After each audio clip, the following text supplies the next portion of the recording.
প্যান্টটা ধরে তো।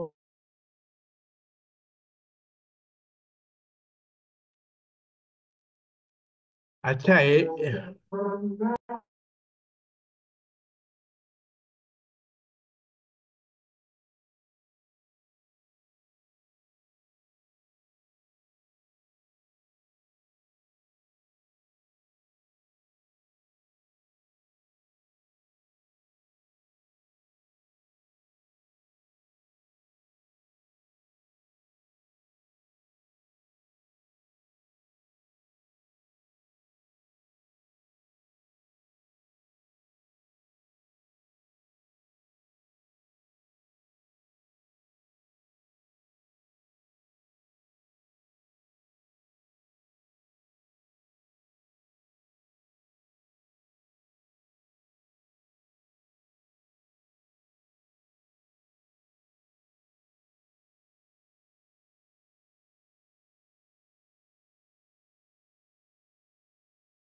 স্টুডেন্টস, আসসালামু আলাইকুম। ওয়ালাইকুম আসসালাম রহমতুল্লাহ বরকাতুহু। কেমন আছেন স্যার? ওয়ালাইকুম আসসালাম। আছি আছি আলহামদুলিল্লাহ, আপনারা সবাই ভালো আছেন আশা করি। ওকে, সো একটু প্রিলিউড দিয়ে দেই। সেটা হচ্ছে যে আজকে 1.5 আওয়ার ক্লাস, ঠিক আছে। এটা আমার কিছু যে ওই ফ্যামিলি প্রি অকুপেশন আছে আছে বিধায় আর কি ক্লাসটা হয়তো লম্বা হচ্ছে না, ঠিক আছে। বাট মানে I will be there up to 8:30, ঠিক আছে। আর আজকের কনটেক্সট যদি বলি, যে লাস্ট ক্লাসে আমাদের কিছু বাকি ছিল উইথ রিগার্ডস টু ভ্যাট, ঠিক আছে। সো ভ্যাট অ্যাকাউন্টিং এর যেটা আমাদের এক্সামে যে জিনিসটা আসে ততটুক I will cover, number one. Number two হচ্ছে যে ডাইরেক্ট এরপর চ্যাপ্টার 6-এ চলে যাব, ইম্পর্টেন্ট চ্যাপ্টার, ঠিক আছে। সো কনসেপচুয়ালি সাউন্ড যদি হয়ে থাকেন সোফার, তাহলে এই চ্যাপ্টারটি আপনাদের জন্য ইজি হবে। বা যদি কনসেপ্টে কিছু উইকনেস থেকে থাকে, মানে আই উড স্টিল সে যে এই জিনিসটাকে আমরা আয়রন আউট করব, উইকনেস গুলাকে রেকটিফাই করবো। ওকে। অ্যান্ড চ্যাপ্টার 6-কে আমি অনেক সময় বিল্ডিং ব্লক বলি কেন? কারণ চ্যাপ্টার 6-এ আপনাকে এরর অ্যাডজাস্টমেন্ট, রেকটিফিকেশন, ঠিক আছে, সাসপেন্স অ্যাকাউন্ট, ব্যাংক রিকনসিলেশন, এই জিনিসগুলো, এই যে প্রবলেম, ছোট ছোট প্রবলেম গুলো যে আমরা সলভ করি, এগুলো আপনার যখন আপনি এফএস প্রিপেয়ার করবেন, ঠিক আছে, বা এমসিকিউ তে সবচেয়ে কি বলবো, মানে এই টাইপের জিনিসের প্রেজেন্স অনেক বেশি থাকে। So that's why this chapter is important আপনাদের ওয়েটেজের দিক দিয়েও আছে, প্লাস হচ্ছে আপনাকে যে টাইপের কোশ্চেন আসে সেখানে প্র্যাকটিস গুলো আপনাদের জন্য ভালো হবে। ওকে। সো চ্যাপ্টার 6 স্টার্ট করে দিব। সো হোয়াট অ্যাবাউট চ্যাপ্টার 5, সেটা আমি একটু আপনাকে বলি। চ্যাপ্টার 5টা আসলে ভেরি বেসিক। চ্যাপ্টার 5-এ ইউজুয়ালি আমাদের যেটা থাকে, একটা থাকে হচ্ছে ট্রায়াল ব্যালেন্স কি করে প্রিপেয়ার করবেন। কেউ ট্রায়াল ব্যালেন্স আপনাকে প্রিপেয়ার করতে বলবে না as per the new syllabus, ঠিক আছে। কিন্তু extended trial balance and adjusted trial ব্যালেন্সটা কি, সেই জিনিসটা আপনাদেরকে জানতে হবে। ওকে। আর extended trial balance and adjusted trial ব্যালেন্সের যে প্রিপারেশনের যে অ্যাপ্রোচ, সেটা আমি দেখিয়ে দেবো, but that would be done after end of chapter 6, ঠিক আছে। তাহলে এটাকে আপনি লিঙ্কিং করতে পারবেন। আমি সবসময় সিলেবাসটাকে ইউজুয়ালি 3টা ভাগে ভাঙি, ঠিক আছে। যে চ্যাপ্টার 1 to 6 পর্যন্ত একটা সেক্টর, ঠিক আছে। দেন চ্যাপ্টার 7 থেকে শুরু করে আপ টু এফএস, যেখানে আমাদের ফিক্সড অ্যাসেট, ঠিক আছে, ইনভেন্টরি, ব্যাড ডেটস, তারপর আমাদের cost of sales, prepayments, accruals, এই জিনিসগুলো আমরা করে থাকি, নন কারেন্ট অ্যাসেট থাকে। Okay. So without further discussion, আমি স্ট্রেট চ্যাপ্টার 4 এর লাস্ট পার্ট, ব্যাটের পার্টটাতে চলে যাচ্ছি। And anybody, any question before I sir start? একটা short question sir. Yes please, Asif, sir tell me. Employers N I এটা বলতে কি বোঝানো হয়? আচ্ছা, এমপ্লয়ার্স এনআই, ওকে, ঠিক আছে। এটা আমাদের ইয়েতে পেয়েছেন, ওই যে ব্রিটিশ সিলেবাসে পেয়েছেন এমপ্লয়িজ এনআই ওয়ার্ডটা কি, তাই তো? না না না স্যার, আমাদের আমাদের বইই আছে স্যার। ওই চ্যাপ্টার সেম? 3 এর একটা অবজেক্টিভ। ঠিক আছে, এটা হচ্ছে নেট ইনকাম বা ডিডাক্টেড হওয়ার পর যেটা থাকে, ঠিক আছে। আসলে ওরা দিছে এটা, আপনাকে দেখতে হবে কয়েকটা পার্সপেক্টিভ, ক্রস পে, ঠিক আছে। আমি একেবারে বই দিয়ে আপনার কাছে যাচ্ছি জিনিসটা, তাহলে ইট উইল বি। স্যার একটু কষ্ট করে স্যার 85 নম্বর পৃষ্ঠা গেলে খুব ভালো হয়, 85 নম্বর পৃষ্ঠা। ঠিক আছে, আমি যাচ্ছি। পেজ 85, এগুলা খুব বেসিক, এন্ড এগুলা নিয়ে আমি বলি, আমি আপনাকে এক্সপ্লেন করে দিব, কিন্তু এগুলা নিয়ে সেকেন্ড টাইম কোনো থট দিবেন না। কারণ যেসব জিনিস আমাদের সিলেবাসে, মানে আমি এই জায়গা থেকে বলতে পারি যে আপনাদের এসব জিনিস আসবে না, ঠিক আছে। 85 page, right? Okay, yes sir. ঠিক আছে। আহ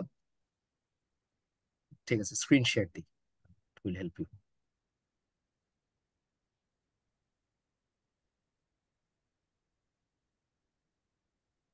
স্ক্রিন পাচ্ছেন?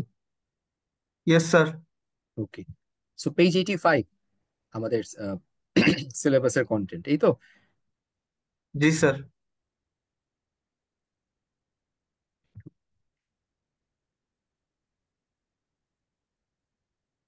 এই যে এখানে কি এটা, ইস দিস দ্য ওয়ান? না এটা তো স্যার, আমাদের এই যে সেলফ টেস্ট কোশ্চেন স্যার, এই যে একটু নিচে স্যার, একটু নিচে। Self test test question. Question sir, okay. একটু নিচে। হ্যাঁ। হ্যাঁ স্যার, 9 নাম্বার কোশ্চেনটাতে যান স্যার একটু কষ্ট করে। এটা তো অ্যান্সার কোশ্চেনটা। ওকে, employers NIT contribution, number 9, this one, এই যে the sir. cost of employers NI contributions is part of the companies, okay, ঠিক আছে। আমি আপনাদেরকে বলেছিলাম যে ডিডাকশনস যখন বলি, ডিডাকশনসে কি থাকে, ট্যাক্স, আর একটা থাকে আপনার এমপ্লয়ির কন্ট্রিবিউশন যেটা, ঠিক আছে। আর আরেকটা কন্ট্রিবিউশন হচ্ছে এমপ্লয়ারের কন্ট্রিবিউশন যেটা, ঠিক আছে। এইটাই, this is nothing but provident fund contribution. হ্যাঁ, প্রভিডেন্ট ফান্ড আমরা করতেছি তো এখন। ঠিক আছে, এইটাই প্রভিডেন্ট ফান্ডে একটা আপনার থাকে, একটা এমপ্লয়ের থাকে। এটা হ্যাঁ। কি করবেন, British syllabus it is. And British সিলেবাসে ওরা আসলে এই কন্ট্রিবিউশনটাকে ওরা মানে এনআই হিসাবে বলে। ঠিক আছে, সো ন্যাশনাল একটা ইনভেস্টমেন্ট খুব বলে, national investment, that's the thing. Okay, আমি এটা নিয়ে আপনাদেরকে কেন ভাবে বলছি না জিনিসগুলো, কারণ এক্সামে এক্স্যাক্টলি এগুলো খুঁজবেন, এলোমেলো খুঁজবেন, কনফিউজড হবেন, বাট জিনিসটা একেবারে খুব স্পেসিফিক। কারণ don't go by this employers. ঠিক আছে, এমপ্লয়ারের যে কন্ট্রিবিউশনটা, এমপ্লয়ার্স কন্ট্রিবিউশন দেখলে এই এনআইটা খোঁজার দরকার নেই। সো যেহেতু we have adopted the British syllabus, ওই ব্রিটিশ ওয়ার্ড বাই ওয়ার্ড অনেক জিনিস আমাদের এখানে চলে আসছে।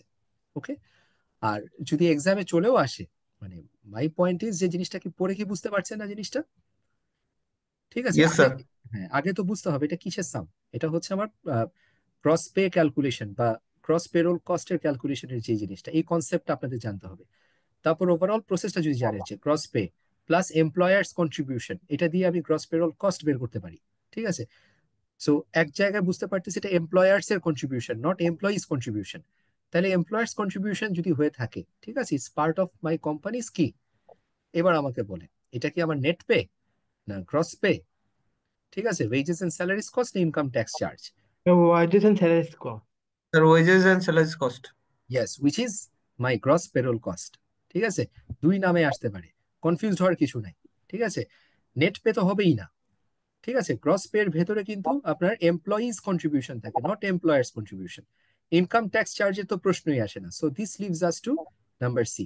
আমি আপনাদের ক্লাসকে সময় পাইলে এই এমসিকিউ গুলো আসলে কিভাবে অ্যাপ্রোচ করবেন আমি সেটাও শিখাবো। আগে আমার ফার্স্ট টার্গেট হচ্ছে আপনাদেরকে সিলেবাসটা শেষ করা। শেষ করা। ঠিক আছে, ওইটাই। Hasib, is this clear to you? Yes sir, yes sir. Okay, ঠিক। স্যার এই 6 নম্বর চ্যাপ্টার শুরু করতে করতে স্যার একটা প্রশ্ন, স্যার ক্যাশ ফ্লো কি দেখা লাগবে? মাস্ট। ঠিক আছে, ভেরি ইম্পর্টেন্ট। ক্যাশ ফ্লো যদি না ক্লিয়ার করে যান, cash flow from investing activities, financing activities, ঠিক আছে, তারপর ক্যাশ ফ্লো ফ্রম, আমি দেখাবো কিছু কোশ্চেন আমার কাছে আছে যেগুলো মানে মোস্ট ফ্রিকোয়েন্ট কোশ্চেন সো আসে, and আমি বলবো যে this is quite straightforward যদি পারেন। ঠিক আছে, অলরাইট, আমরা যেখানে ছিলাম, সো যদি আমরা এখানে আসি যে ভ্যাট অ্যাকাউন্টিং এর মধ্যে অনেক কনসেপ্টস আছে। প্রথমত ভ্যাট অ্যাকাউন্টিং এর input VAT and output VAT, এটাতে কারো কোনো কোশ্চেন আছে? আচ্ছা স্যার, ইনপুট ভ্যাট মানে যেটা আমরা দিব, এটা ইনপুট ভ্যাট না স্যার? আচ্ছা, সহজ করে আসবেন। ঠিক আছে, আমি যখন পারচেজ করি, সেই ভ্যাটটা যখন আমি পেমেন্ট করি, এই ভ্যাটটা হচ্ছে আমার জন্য input VAT. Input. And input VAT হচ্ছে যেটা আমাকে গভর্নমেন্টের কাছ থেকে আমি ক্লেম করতে পারবো। ঠিক আছে, আর যখন আমি সেল করি, সেলস এর উপর আমার যে ভ্যাটটা বর্তায়, যেটা আমি কাস্টমারের কাছ থেকে কালেক্ট করি, সেই ভ্যাটটা হচ্ছে আমার আউটপুট ভ্যাট। এন্ড এই আউটপুট ভ্যাট হচ্ছে কি, আমি গভর্নমেন্টের কাছে পে করি। So that's why this is a liability. So দিন শেষে আপনি যদি একটা রেজিস্টার্ড এন্টিটি হন, একটা রেজিস্টার্ড এন্টিটি হিসাবে আপনার দিন শেষে ট্যাক্স লায়াবিলিটি কত? এই ট্যাক্স লায়াবিলিটি ক্যালকুলেশন হচ্ছে আপনার output VAT minus input VAT, মানে যেটা আপনি গভর্নমেন্টকে দেবেন আর যেটা হচ্ছে গভর্নমেন্টের কাছে ক্লেম করবেন, তাহলে সেই ডিফারেন্সটাই হচ্ছে আপনার net VAT liability. This much clear? মানে ইনপুট ভ্যাট আউটপুট ভ্যাটের ডিফারেন্সটাই নেট ভ্যাট লাইবিলিটি, এটাই তো? রাইট, আপনার নেট ভ্যাট লায়াবিলিটি ইউজুয়ালি আমার আউটপুট ভ্যাট বেশি হয়। ঠিক আছে, ইনপুট ভ্যাটটা কম হয়। দ্যাটস ওয়াই আমার output VAT is greater than my input VAT, so net VAT liability হয়। যদি উল্টাটা কখনো হতো, ঠিক আছে, আপনার ইনপুট ভ্যাট যদি বেশি হতো মানে ক্লেম বেশি হতো, ঠিক আছে, আর ওই দিক দিয়ে যদি আপনি মানে আউটপুট ভ্যাট যেটা যেটা আপনি কাস্টমার থেকে কালেক্ট করছেন সেটা যদি কম হয়, ঠিক আছে, ইন দ্যাট রিগার্ড সেটা কি হবে আপনার জন্য? ইনপুট মানে নেট ভ্যাট কি হবে, অ্যাসেট অর লায়াবিলিটি? হ্যাঁ asset sir. Net VAT Yes, assets. sir. ঠিক আছে, সো এক্সামে এটা দেখে কারো কোনো কনফিউশন হওয়ার কিছু নেই। ঠিক আছে, এইটা একটা জিনিস আছে, এটা এক্সামে আসবে, জাস্ট আন্ডারস্ট্যান্ডিং পারপাসে জিনিসটা দেওয়া হয়। ঠিক আছে, যেটা আপনাদের জন্য ইম্পর্টেন্ট, একটু বেসিক আইডিয়া দিয়ে দিচ্ছি, রেজিস্টার্ড এন্ড আনরেজিস্টার্ড বা নন রেজিস্টার্ড, এটা লাস্ট ক্লাসে একটু বলেছি, আজকে একটু স্পিডে যাব। ঠিক আছে, সো আপনার সেল যদি 50 লাখের নিচে হয়, অ্যানুয়াল টার্ন ওভার যদি 50 লাখের নিচে হয়, তাইলে আপনি রেজিস্ট্রেশন ছাড়া থাকতে পারবেন। সো আপনাকে তখন নন রেজিস্টার্ড বা আনরেজিস্টার্ড এন্টিটি হিসাবে ধরা হবে। ঠিক আছে, আর যদি আপনার যদি সেলস রেভিনিউ যদি 50 লাখের বেশি হয়, ঠিক আছে, পার ইয়ার, তাহলে আপনাকে কি করতে হবে, আপনাকে রেজিস্টার্ড হতে হবে। So the difference between registered and non registered, এটা ইস্যুটা অ্যারাইজ করে হচ্ছে based on your turnover, number one. আর নাম্বার টু হচ্ছে গিয়ে আপনি যখন রেজিস্টার্ড হবেন, তখন আপনার সেলসের উপর কি হবে? ভ্যাট ইম্পোজ করা হবে। ঠিক আছে। আর আপনি যখন পারচেজ করবেন, তখন আপনার পারচেজের উপর আপনাকে ভ্যাট পে করতে হবে। ঠিক আছে। এইটা গেল হচ্ছে when you are a registered entity. আর আপনি যদি নন রেজিস্টার্ড হয়ে থাকেন তাহলে কি হবে? আমরা লাস্ট ক্লাসে ডিসকাস করেছি যে আপনি যখন সেল করবেন আপনাকে ভ্যাট আপনি কাস্টমারের কাছে চার্জ করবেন না। ঠিক আছে, আপনি আপনার সেলস প্রাইস দিয়ে তাকে সেল করতে পারেন। আর যখন আপনি পারচেস করবেন সেখানে ইউ আর একটা ডিসঅ্যাডভান্টেজ, আপনাকে কিন্তু ভ্যাটটা দিয়ে আসতে হবে। আর সেটা আপনি কখনো ক্লেম করতে পারবেন না। ঠিক আছে। সো মেইন ডিফারেন্স যেটা যদি আমি বলি রেজিস্টার্ড এর নন রেজিস্টার্ড হচ্ছে, প্রথমত হচ্ছে আপনার সেলসে রেজিস্টার্ড এর জন্য সে ভ্যাট তার উপর ইম্পোজড হবে। সে কাস্টমারকে যখন সেল করবে তার ভ্যাট দিতে হবে, which is my output VAT. But আমি যদি নন রেজিস্টার্ড হই তাহলে সেলসে আমার আউটপুট ভ্যাট আমাকে ইম্পোজড হবে না, সো আমি জাস্ট সেলস প্রাইসে সেল করতে পারি। ওকে। আর যখন আমি নন রেজিস্টার্ড হব, যখন আমি পারচেজ করছি, ঠিক আছে, তখন আমাকে ভ্যাটের পরিমাণটা কি ফুল অ্যামাউন্ট পে করতে হবে, সেটা আমি আর ক্লেম করতে পারবো না এনবিআর থেকে। But when I am registered, তখন পারচেজের সময় যে ভ্যাটটা আছে, that particular VAT can be claimed from the government as form of what? Input VAT. ঠিক আছে। এই তো গেল। দ্বিতীয়ত যেটা আমি আপনাকে বলি যে এবার হচ্ছে আপনি রেজিস্টার্ড এন্টিটি। রেজিস্টার্ডের মধ্যেও কিছু টাইপ থাকে আপনার। ঠিক আছে, রেজিস্টারেরও কিছু ক্যাটাগরি আছে। যেমন আপনি রেজিস্টার্ড বাট আপনাকে বলা হচ্ছে যে আপনার আপনাকে জিরো রেটে রাখা হয়েছে। ঠিক আছে। সো জিরো রেট যদি বলা হয়, তার মানে হচ্ছে আপনি যখন সেল করবেন আপনার সেলসের উপর কিন্তু 0% রেট ইম্পোজ করা আছে। তার মানে কি আপনার আউটপুট ভ্যাট কত হবে? চিন্তা করে বলেন আপনারা। আবার একটু বলবেন? আচ্ছা, আপনি যদি রেজিস্টার্ড হন, রেজিস্টার্ড হলে আমার সেলসের উপর কি আউটপুট ভ্যাট হয়? ঠিক আছে। আর আপনি যদি রেজিস্টার্ড হন কিন্তু আপনি যদি জিরো রেটেড ক্যাটাগরিতে থাকেন, তাহলে আপনার সেলসের উপর কি আউটপুট ভ্যাট ইম্পোজড হবে? Yes or no? না স্যার, ইম্পোর্ট হবে না না কখনো তো। স্যার। ঠিক আছে। এবার আমি আবার বলি মানে এটা সবসময় একটা ফ্লিপ সাইড থাকে, সেটা হচ্ছে এখন যদি আমি পারচেজ করি, সো পারচেজের সময় কি আমার ইনপুট ভ্যাট কি থাকবে কি থাকবে না? থাকবে স্যার। থাকবে ইয়েস। স্যার। ঠিক আছে। তাহলে আমি যদি জিরো রেটেড এন্টিটি হই, এই টাইপের ইন্ডাস্ট্রি বা এন্টিটির জন্য ইউজুয়ালি কি হয়, আপনার নেট ভ্যাট কি অ্যাসেট না লায়াবিলিটি হবে? নেট ব্যাট স্যার, ইয়ে হবে এটা। Asset. asset, asset, asset, asset হবে asset, sir. Correct. asset, sir। ঠিক আছে। সহজেই আপনাদেরকে বুঝাচ্ছি যাতে করে অঙ্কতে এগুলার মার পেচে না পড়ে যান। নাম্বার টু হচ্ছে রিডিউস রেট, যে আপনি রেজিস্টার্ড অ্যান্ড রেজিস্টার্ড এন্টিটিকে অনেক সময় বলা হয় যে এনকারেজ করার জন্য। যেমন একটা ইন্টারেস্টিং প্র্যাকটিস আছে আমাদের দেশে, যখন এই ভ্যাট প্রথা চালু হয় 1991-এ, যেটা আসলে সাইফুর রহমানের হাত ধরে আসছে, চার্টার্ড অ্যাকাউন্টেন্ট ছিল। ঠিক আছে। সেই জি জিনিসটা স্যার। যখন উনি ইম্পোজ করে, তখন আমাদের দেশে আসলে গ্লোবাল, এটাকে বলা হয় জিএসটি। ঠিক আছে, গ্লোবাল সেলস ট্যাক্স। এটা যদি গ্লোবাল কোডিং যদি আপনাদেরকে বলি, সো আমরা এটাকে ভ্যাট হিসাবে এটাকে অ্যাডপ্ট করেছি। যেমন আমি কয়দিন আগেও সৌদি আরবে 2022 থেকে ভ্যাট আসছে। তার আগে ওদের দেশে এই জিনিস ছিল না। সো ভ্যাট হুম। হচ্ছে another form of collecting revenue. ঠিক আছে, ইনডাইরেক্ট ট্যাক্স। সো এই ভ্যাটের যে জিনিসটা থাকে, ভ্যাটের তিন রকমের রেট থাকে। একটা হচ্ছে জিএসটি রেট, যেটাকে আমরা বলি যে স্ট্যান্ডার্ড রেট। ঠিক আছে। আচ্ছা স্যার। বাইরে একটা খুব বিগ কমিউনিটি আছে, আপনি দেখবেন যে লিঙ্কডইনে পেজ আছে, ঠিক আছে, বা বিভিন্ন জায়গায় আছে, জিএসটি কমিউনিটি বলে তারা। তারা এই ভ্যাট নিয়ে প্রচুর পরিমাণে অ্যানালাইসিস হয়, ডিসকাশন হয়, যেটাকে আমরা হয়তো জাস্ট 4 পেজ নিয়ে আলাপ করবো আপনাদের সাথে। ঠিক আছে। সো আমাদের সিলেবাসের স্কোপ পর্যন্ত আমাদের থাকতে হবে। সো যে কোনো ভ্যাটের স্ট্যান্ডার্ড রেট হচ্ছে সবসময় ফিফটিন জিরো। পার্সেন্ট 15%। 15%। সেকেন্ড হচ্ছে যে এরপর যেটা ইন্ডাস্ট্রি তাকে যখন প্রমোশন দেওয়া হয়, ঠিক আছে, যে নিউজ পেপার ইন্ডাস্ট্রি, আপনার 7.5% পেপারের জন্য। ঠিক আছে। তারপর দেখা যাচ্ছে কি যে আপনার রেস্টুরেন্টের জন্য এতদিন ছিল কত?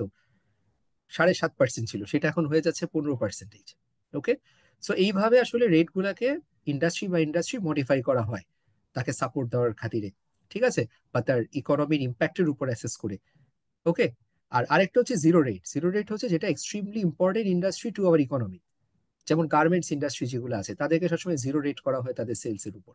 ঠিক আছে। সো আপনি রেজিস্টার্ড হতে পারেন, কিন্তু রেজিস্টার্ড হলেও দেয়ার আর থ্রি ক্যাটাগরিজ। জিরো রেট হলে সেলস এর উপর কোনো ভ্যাট ইম্পোজড হবে না, so output VAT is zero. ঠিক আছে।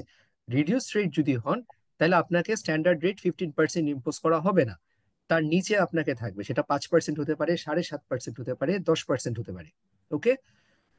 আর লাস্টেরটা হচ্ছে স্ট্যান্ডার্ড রেট, যেটা আমরা জানি যে ভ্যাট হওয়া মানে standard rate which is usually 15%, যদি না আপনাকে কোনো এসআরও দিয়ে আপনাকে সাপোর্ট করা হয়।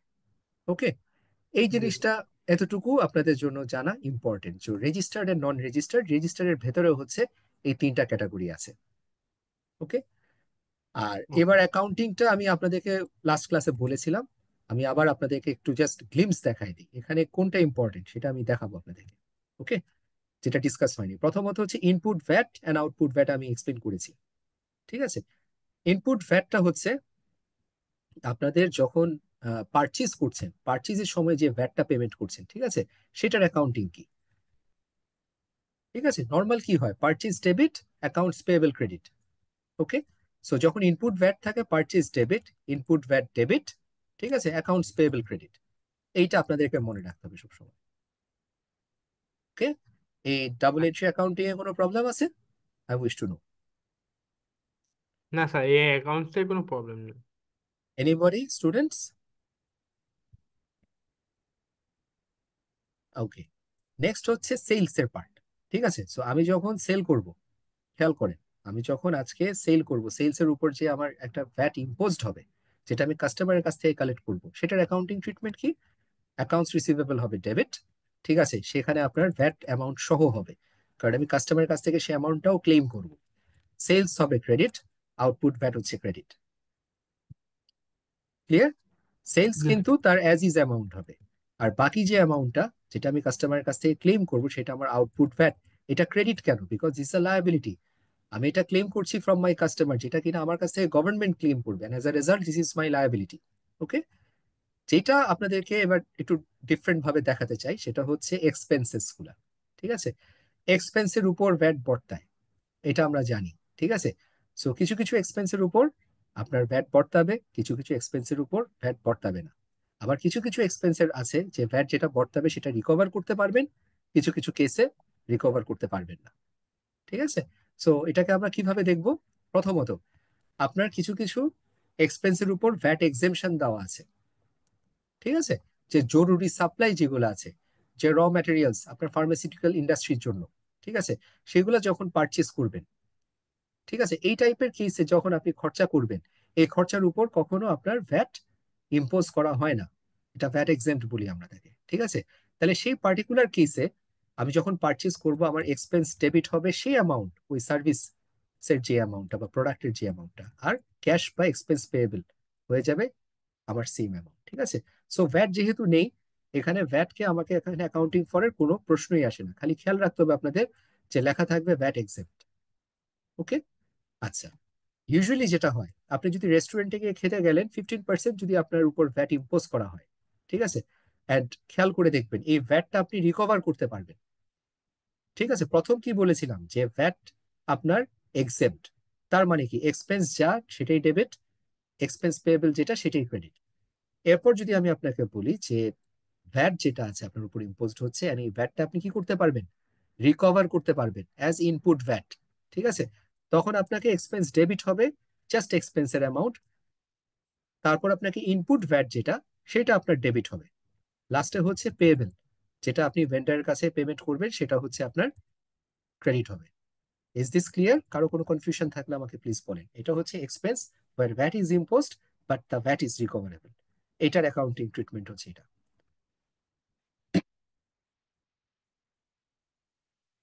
কনফিউশন? ওকে, আর যেখানে আমার ভ্যাট আছে কিন্তু এই ভ্যাট আমি রিকভার করতে পারবো না, ঠিক আছে, তাহলে সোজা সাপটা এই এক্সপেন্সটা ভ্যাট সহ আমার জন্য কি হয়ে যাবে? ডাইরেক্ট এক্সপেন্সে চার্জ হয়ে যাবে। ঠিক আছে, এক্সপেন্স ডেবিট হবে ইনক্লুডিং ভ্যাট, আর পেয়েবল হবে ক্রেডিট ইনক্লুডিং ভ্যাট। এই জিনিসটা এতটুকু যদি জানতে পারেন, আপনাদের এক্সামের যে সামগুলো আছে এটার জন্য you would be well prepared.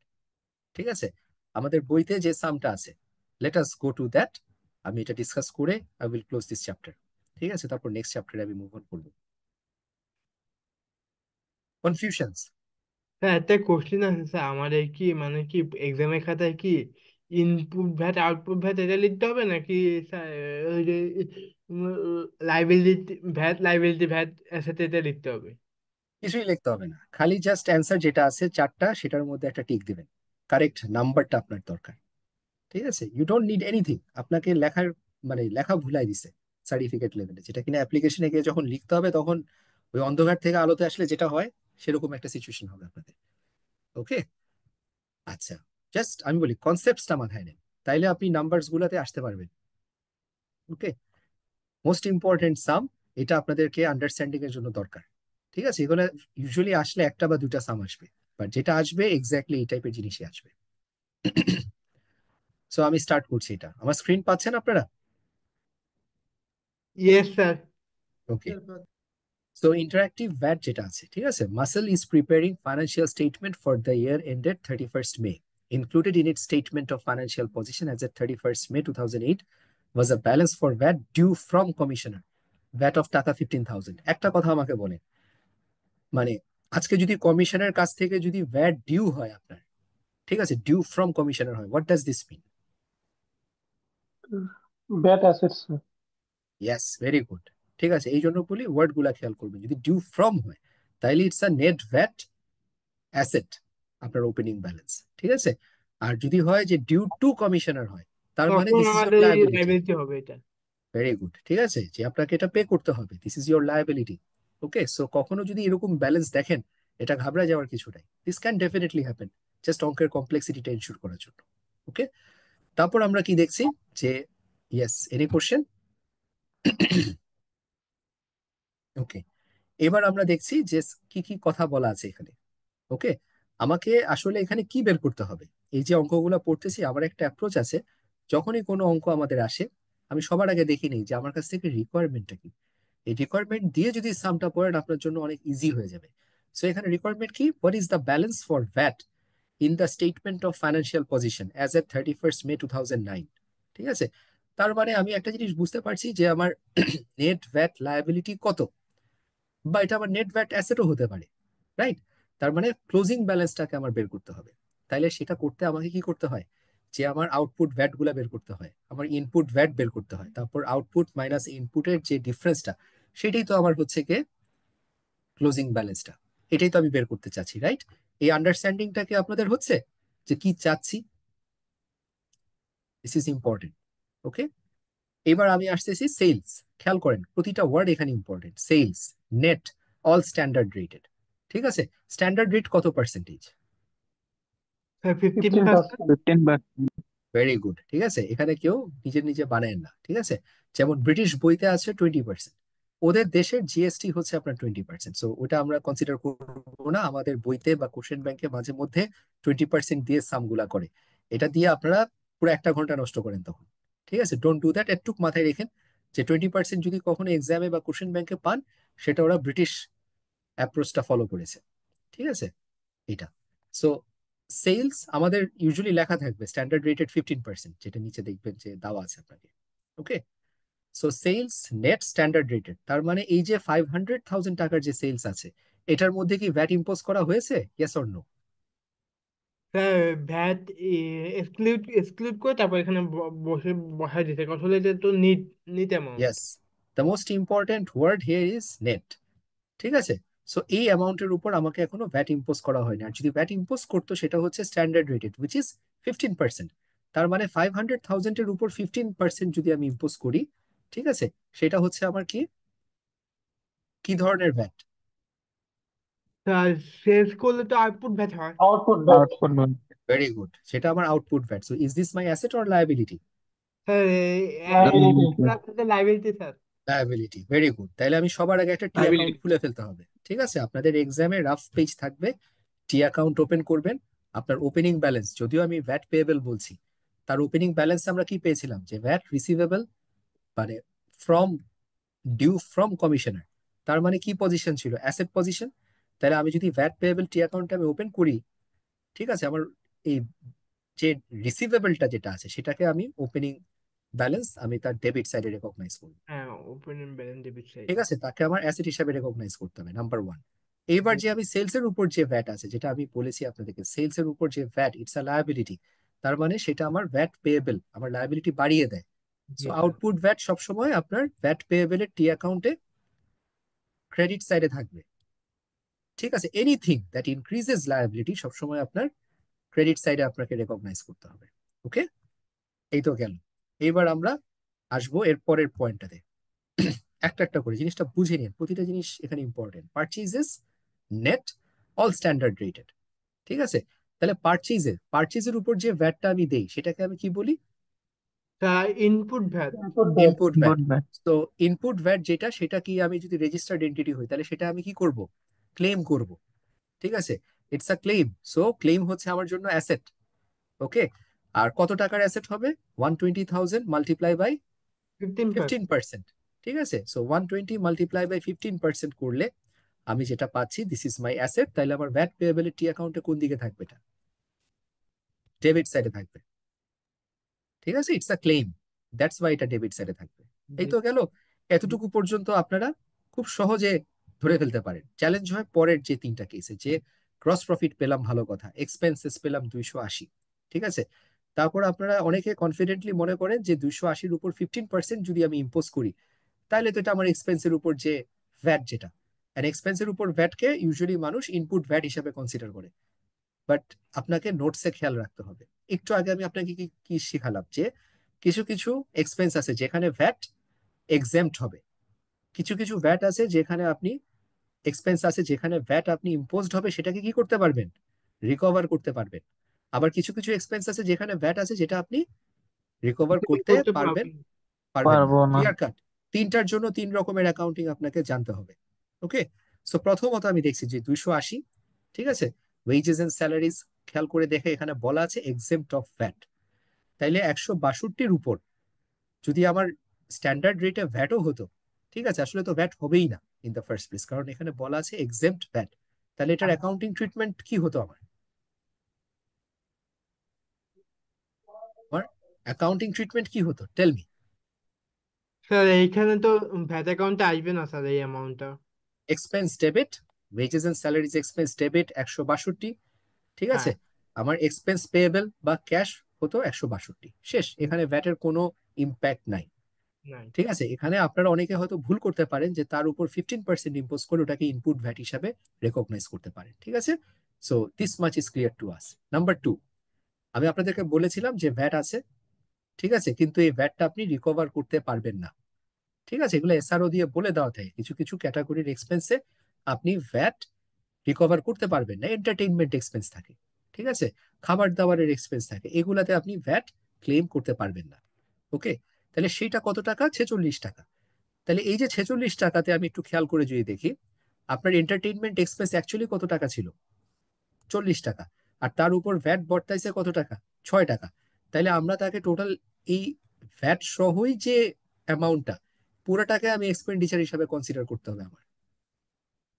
কারণ আপনি 6 টাকা ফেরত পাবেন না যখন আপনি একটা খরচা করছেন, তার উপর যে ভ্যাট দিয়েছেন সেটা যদি আপনি কখনো রিকভার না করতে পারেন, তাহলে পুরো আপনার এক্সপেন্সের অ্যামাউন্টটা কি ভ্যাট সহ এক্সপেন্সের অ্যামাউন্টটা না? জি ঠিক স্যার। আছে। এভাবে জিনিসগুলাকে মনে রাখবেন, সহজ হবে।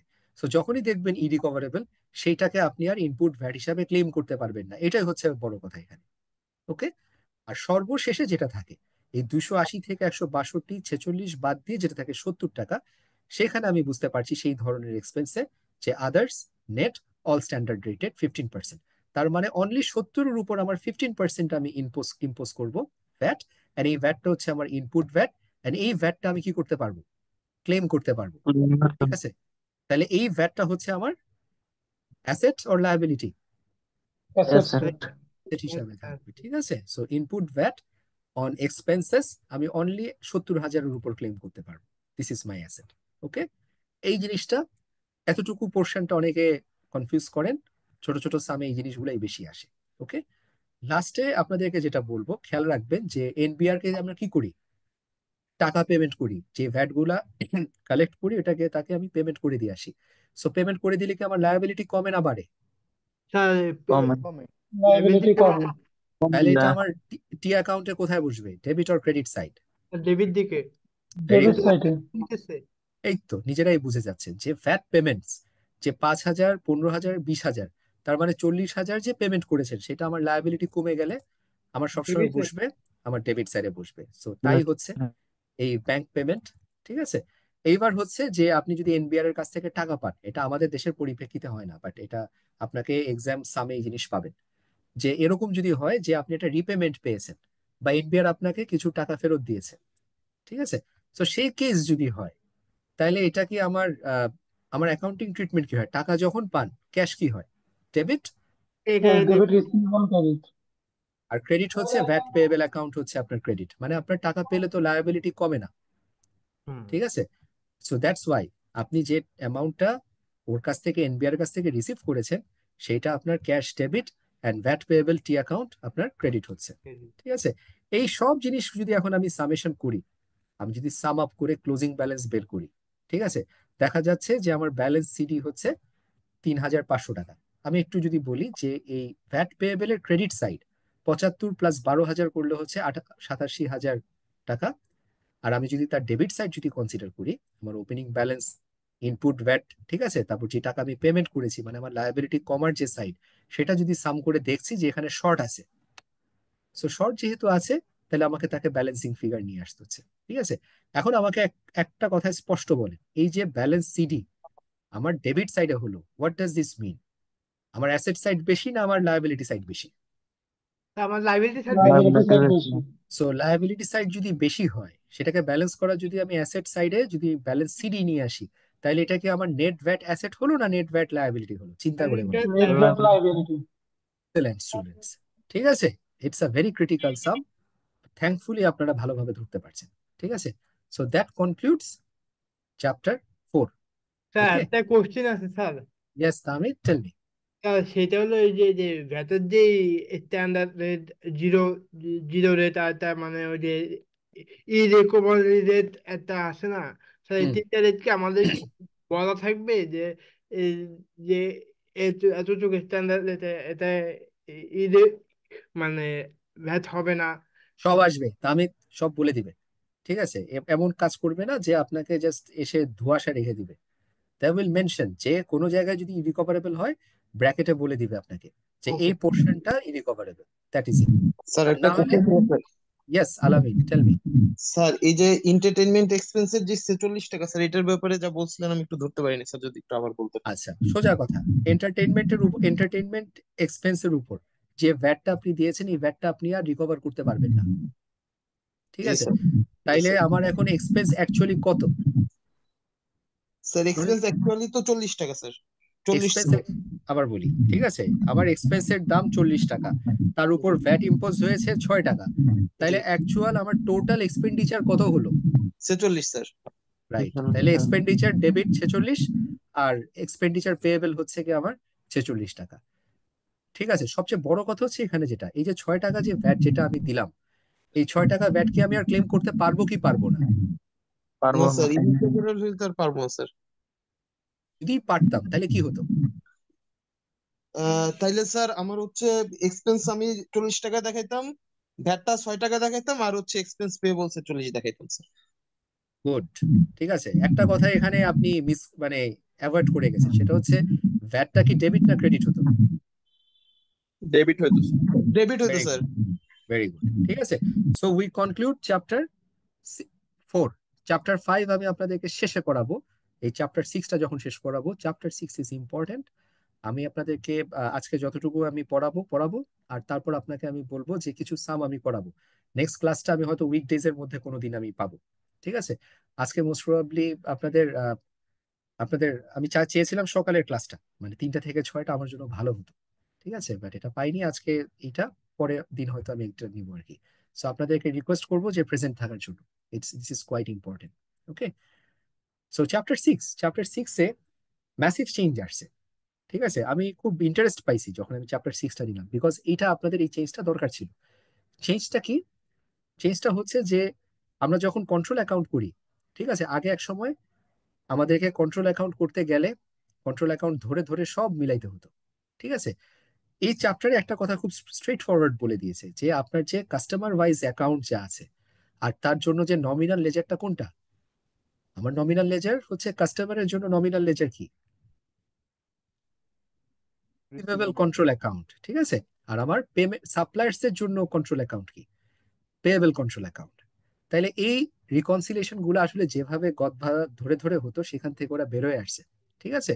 সো সেখান থেকে কি করলো, সেখান থেকে বের হয়ে এসে বললো যে স্টেটমেন্ট অ্যানালাইসিস, যেটা স্টেটমেন্ট চেকিং, যে কাস্টমার স্টেটমেন্ট অর সাপ্লায়ার স্টেটমেন্টের সাথে আপনি চেক করে দেখবেন আপনার লেজারে কোনো কিছু গ্যাপ আছে কিনা, এন্ড এই গ্যাপ গুলাকে রিকনসাইল করতে হবে। দ্যাটস ভেরি গুড, মানে অনেক মডার্ন অ্যাপ্রোচ, ঠিক আছে। বাট দ্য প্রবলেম ইজ, আপনাকে এই চ্যাপ্টারে যেটা করেছে সবচেয়ে খারাপ যেটা হলো, যে ওভারঅল যে কনসেপ্টটা ছিল আগের বইতে, ঠিক আছে, যে একটা টি অ্যাকাউন্টে আপনার কন্ট্রোল অ্যাকাউন্টে কি কি থাকে, ঠিক আছে, একটা কাস্টমার ক্রেডিট সেলস, তারপর আপনার পেয়েবল কন্ট্রোল অ্যাকাউন্টে কি কি কম্পোনেন্ট থাকে, সেই জিনিসের কিন্তু নলেজ হচ্ছে না আপনার। এন্ড অ্যাজ আ রেজাল্ট আপনি যখন এক্সামে ওই এক্সাক্ট ওই পয়েন্ট গুলা পাচ্ছেন, আপনি কিন্তু আপনার পড়ার সাথে মিলাতে পারবেন না। সো ভালো হয়েছে প্র্যাকটিক্যালিটিতে নিয়ে আসছে, খারাপ হয়েছে কনসেপ্ট আপনাদের বিল্ড আপ হচ্ছে না, ঠিক আছে। সো আমি কিছু জিনিস, আমি আগের সিলেবাসের কিছু কন্টেন্ট রেখেছি, যে পেয়েবল কন্ট্রোল অ্যাকাউন্ট, ঠিক আছে, আমার রিসিভেবল কন্ট্রোল অ্যাকাউন্টে কোন কোন আইটেম গুলা আপনাদের জানা থাকতে হবে, তাইলে আপনি যখন এটাকে কোনটা বাদ গেছে, কোনটা ভুল অ্যামাউন্ট রেকর্ড হয়েছে, সেটা ধরে ধরে চেক করতে পারবেন, বিকজ এক্স্যাক্টলি এক্সামে ওই জিনিসই আসবে। আমি একটা বইয়ের সাম দিয়ে শেষ করবো, so that would be about my control account, ঠিক আছে। একটা জিনিস বাদ দিয়ে দিয়েছে, সেটা হচ্ছে পেয়েবল কন্ট্রোল অ্যাকাউন্ট বাদ দিয়ে, মানে ওয়েজেস কন্ট্রোল অ্যাকাউন্ট আপনাদের বাদ দিয়ে দিয়েছে সিলেবাস থেকে। সো এটা নিয়ে আর ডিসকাশনের কোনো জায়গা নেই। ওকে, ব্যাংক রিকনসিলিয়েশন, যেটা আমি বারবার বলি, আগের বই ইভেন দিস বই ব্যাংক রিকনসিলিয়েশনের কনসেপ্টের ডেপথ আপনাদের ডেভেলপ করা হয়নি। সেটার জন্য আমি একটা আলাদা স্লাইডস আপনাদেরকে সবসময় নিয়ে থাকি, that I will teach you. আর লাস্টের পার্ট হচ্ছে এরার্স এন্ড অ্যাডজাস্টমেন্ট, সেটা আগেও যা ছিল এটা এখনো আমাদের তাই আছে, ঠিক আছে। সো এই চ্যাপ্টার, যে চ্যাপ্টার 6 কে আসলে আমাদের 3 ভাগে ভাঙতে হবে। 3টা কনসেপ্টে আমাদেরকে we have to be very good, কারণ এগুলা টেস্টেবল অনেক, ঠিক আছে। সো স্টার্টিং চ্যাপ্টার 6, ঠিক আছে। এখানে যদি বলি যে কন্ট্রোল অ্যাকাউন্ট কি, আমি লাস্ট ক্লাসে আপনাদেরকে বলেছিলাম একটা চ্যাপ্টার 4-এ একটা কনসেপ্ট ছিল, যে কন্ট্রোল অ্যাকাউন্ট হচ্ছে আইডিয়ালি যেটা হয়, যেটা আবার নমিনাল লেজার, ঠিক আছে।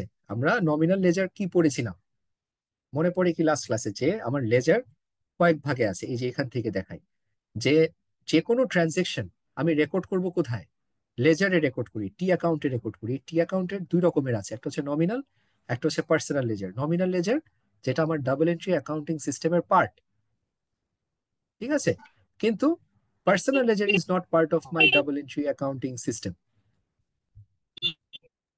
Sajjad, any question? Okay, so যেখানে আমি এখন খেয়াল করব, এবার যদি আমি আপনাদেরকে আরো লিমিট করে দিচ্ছি, এই কন্ট্রোল অ্যাকাউন্ট আমি কার কার জন্য করি, শুধু এক্সামের জন্য আমি বলছি, ঠিক আছে। একটা হচ্ছে আমার রিসিভেবলস এর জন্য একটা কন্ট্রোল অ্যাকাউন্ট করি, আমি পেয়েবল এর জন্য কন্ট্রোল অ্যাকাউন্ট করি। সো রিসিভেবল এর জন্য যদি আমি কন্ট্রোল অ্যাকাউন্ট করি, স্টুডেন্টস খেয়াল করেন, ঠিক আছে, রিসিভেবল এর জন্য কন্ট্রোল অ্যাকাউন্টে ইউজুয়ালি কি থাকবে, কি ব্যালেন্সটা থাকবে আমার, যে নেট রিসিভেবল ব্যালেন্স, যে আপনার অজস্র কাস্টমারের কাছ থেকে কত টাকা আপনি রিসিভেবল আপনার আছে, সেটা একটা ফিগার, একটা ব্যালেন্স, একটা টি অ্যাকাউন্ট, ঠিক আছে। এন্ড এই ব্যালেন্সটা আপনার কোথায় যাবে, ট্রায়াল ব্যালেন্সে যাবে, কারেন্ট অ্যাসেটে যাবে, আপনার ফাইন্যান্সিয়াল স্টেটমেন্টে। ওকে, এন্ড তাহলে আপনাকে কেন ইন্ডিভিজুয়াল টি অ্যাকাউন্ট ক্রিয়েট করে রাখবেন আপনার কাস্টমারের জন্য, বিকজ আপনাকে জানতে হবে কোন কাস্টমারের কাছ থেকে কত টাকা আপনার বাকি আছে, কারণ তাহলে টাকা পেলে বুঝবেন যে কার্ডটা আপনি সেটেল করেছেন, ঠিক আছে। বা পারচেজ যখন করবেন, আপনি যখন বাকিতে যখন কাউকে সেল করবেন, তখন আপনি বুঝবেন যে কোন কাস্টমারকে আপনি বাকিতে সেল করেছেন, তাহলে তাকে সেভাবে আপনি ফলো আপ করতে পারবেন। কিন্তু এই পার্সোনাল লেজার গুলো আপনার ডাবল এন্ট্রি অ্যাকাউন্টিং সিস্টেমের পার্ট না, এটা আপনাকে ম্যানুয়ালি মেনটেন করেন রেকর্ড কিপিং এর জন্য। তাহলে একটা কথা, আমি যে রিসিভেবলের যে টোটাল ব্যালেন্সটা আমি পাচ্ছি, সেটা আমার কি, that is my nominal ledger, ঠিক আছে।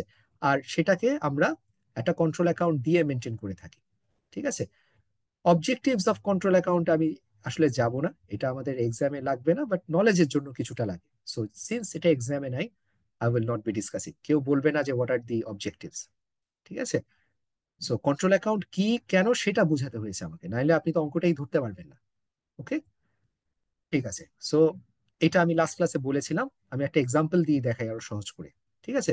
আজকে যদি আপনার 4টা কাস্টমার থাকে, 4টা কাস্টমারের যদি টোটাল রিসিভেবল ব্যালেন্স আপনার কত, সেটা আপনি পার্সোনাল অ্যাকাউন্টের থ্রুতে পাবেন, ইন্ডিভিজুয়ালি পাবেন, ঠিক আছে। আর এই টোটাল যে ব্যালেন্সটা, সেটা আপনি কোথায় পাবেন, আপনার রিসিভেবল কন্ট্রোল অ্যাকাউন্টে পাবেন, যেটা আপনার নমিনাল লেজার। তাহলে কি আপনাদের ওভারঅল কনসেপ্টটা ক্লিয়ার হলো কন্ট্রোল অ্যাকাউন্ট এন্ড পার্সোনাল অ্যাকাউন্টের? Anybody, any question? জি স্যার।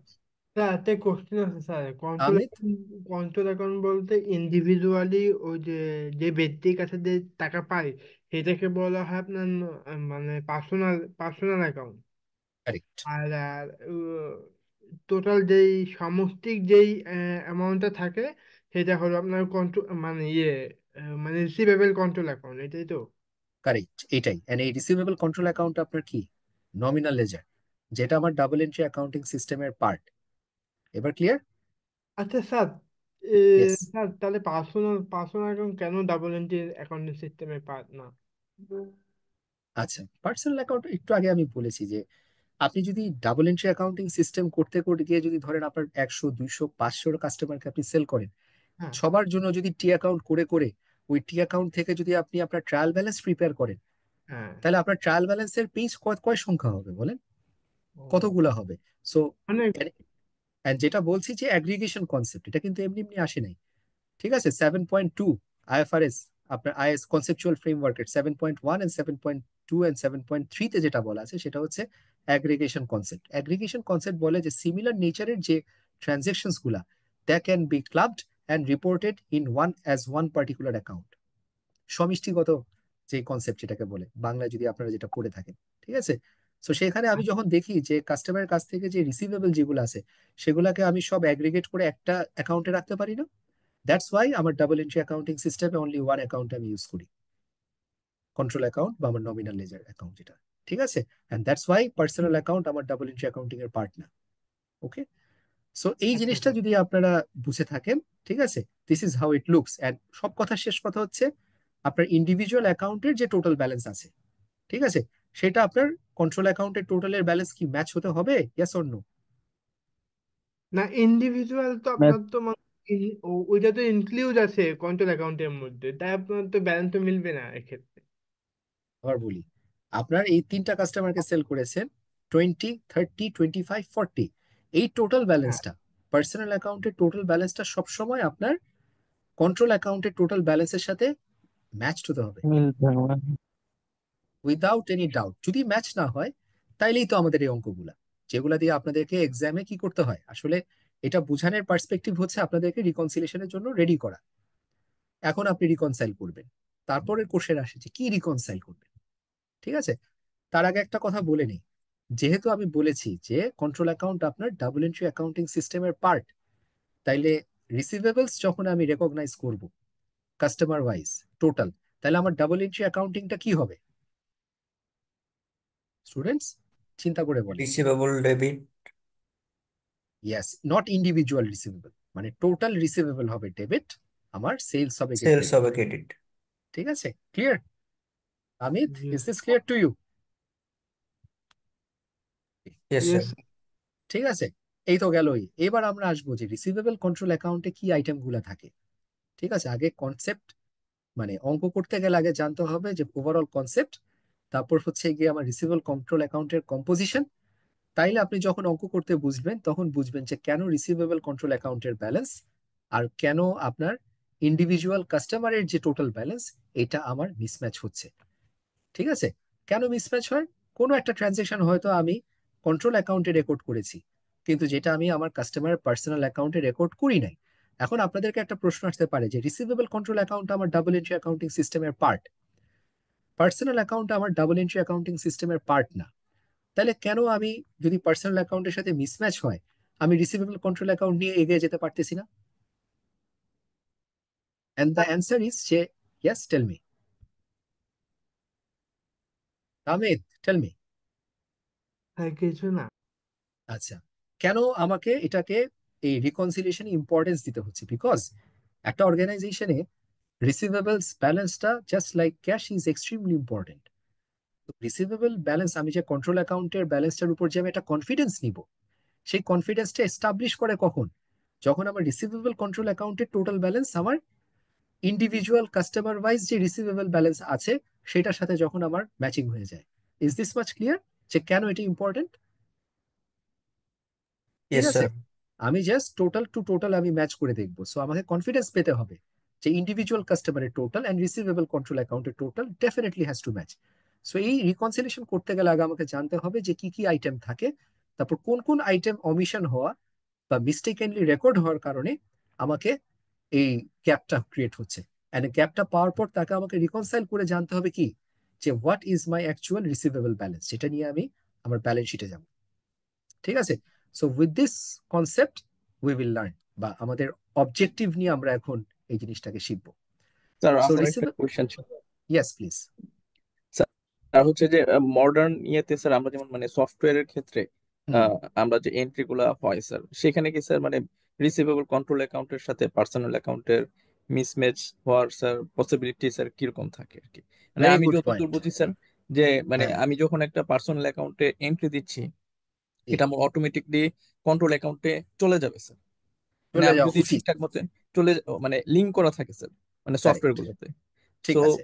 এখানে স্যার আমি যেটা বুঝতেছি স্যার, যে এটা হতে পারে যে ম্যানুয়ালি যদি করা হয় সেই ক্ষেত্রে আমি হুম, ভুলক্রমে কোনোটা যদি আমি এন্ট্রি না যাই কন্ট্রোল অ্যাকাউন্টে, সেই ক্ষেত্রে আমার মিসম্যাচ হবে। বাট আমি যদি রা- সফটওয়্যার বেস চিন্তা করি, কোনোভাবেই মিস হওয়ার চান্স নেই। আচ্ছা স্যার আমি ঠিক আছে, স্যার ইউ আমি কি আর রাইট, ঠিক বলেছি? You are 100% right. এই কথাটা এখানে বলা আছে যে রিকনসাইলিং টু এক্সটার্নাল ডকুমেন্টস। আমি আপনাকে ডেভিয়েশন গুলা কিছু বলবো।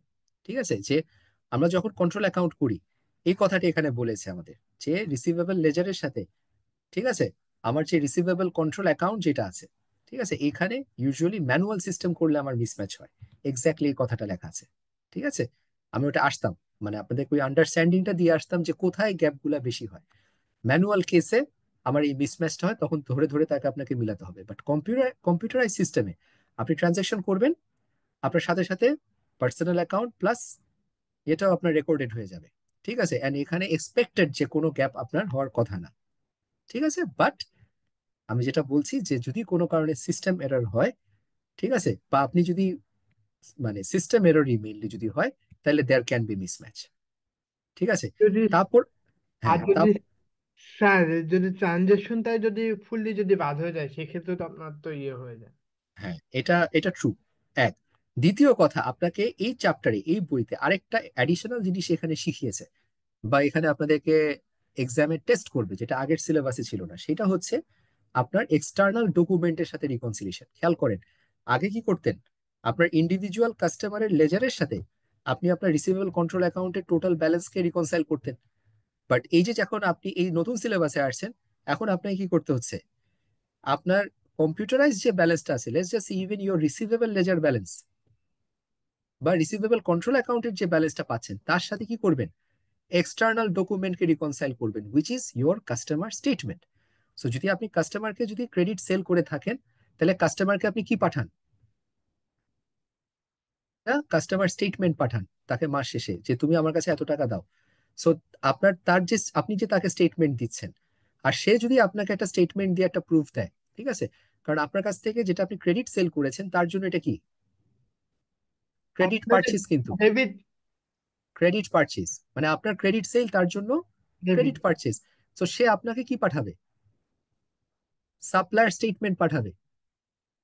ঠিক আছে, আমি আরেকটু অঙ্কটা করলে আরো ইজি হবে আপনাদের জন্য জিনিসগুলো। দেখেন, আমি যখন ক্রেডিট সেল করি, তাহলে ওখানে অন্য সাইডে একটা ব্যক্তি আছে যে কি করলো, ক্রেডিট ডেবিট পারচেজ করলো, ডেবিট বলে না, ক্রেডিট পারচেজ করলো সে। ঠিক আছে, সো আমার ডকুমেন্ট কি,